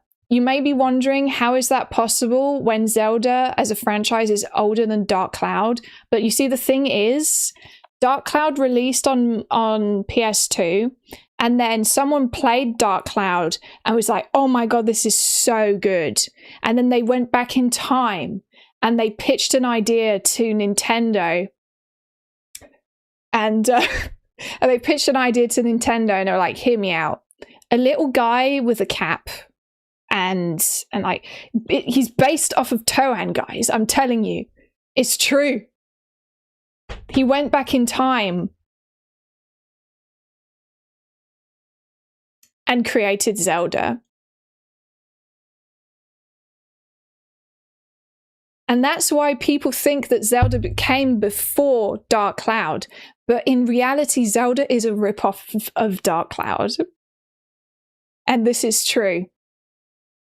It's written in hieroglyphs, exactly.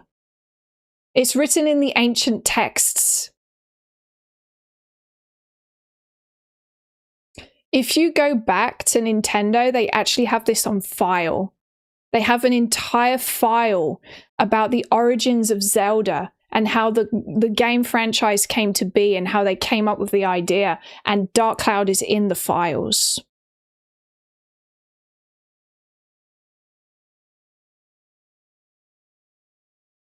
So we can say he's linked to Link, exactly.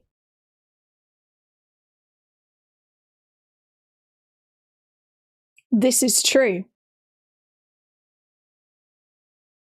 In the restricted section of the archives, heavily redacted, yeah. And you know how I know this?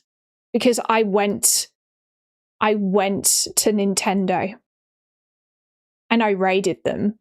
I took my, I told you guys that I was very inspired by Lara Croft growing up, and I took this a little bit too seriously, admittedly. And I would try and just raid random places, and Nintendo was one of them.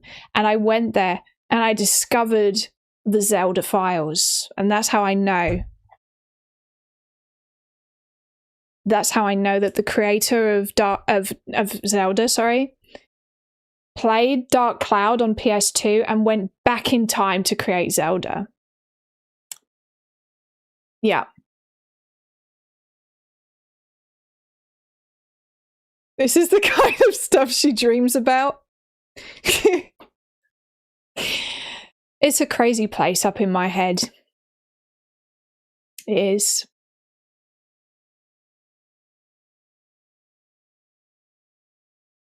Did you ever raid Cadbury World or the water treatment plant? I did raid Cadbury World, yeah. And I ate all of the chocolate.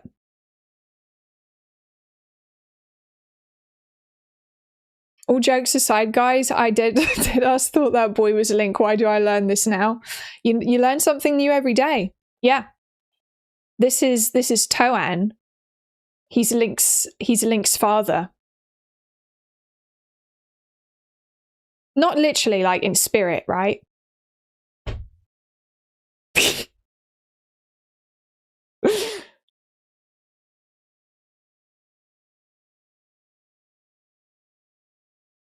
Truly a link to the past.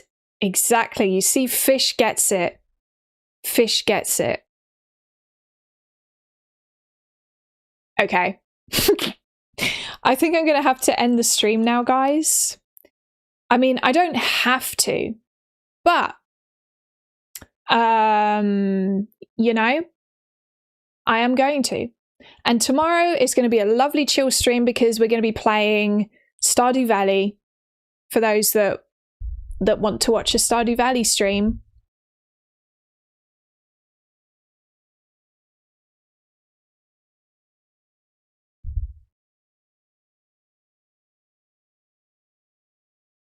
What you're eating tonight? I think we're having a Thai takeaway. Thai food is amazing. I really like Thai food. I think we're having a Thai takeaway, but I'm not entirely sure. Anyway, yeah.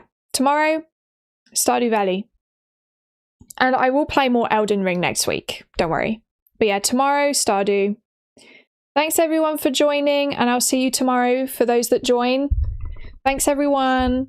Bye bye. Physical media forever.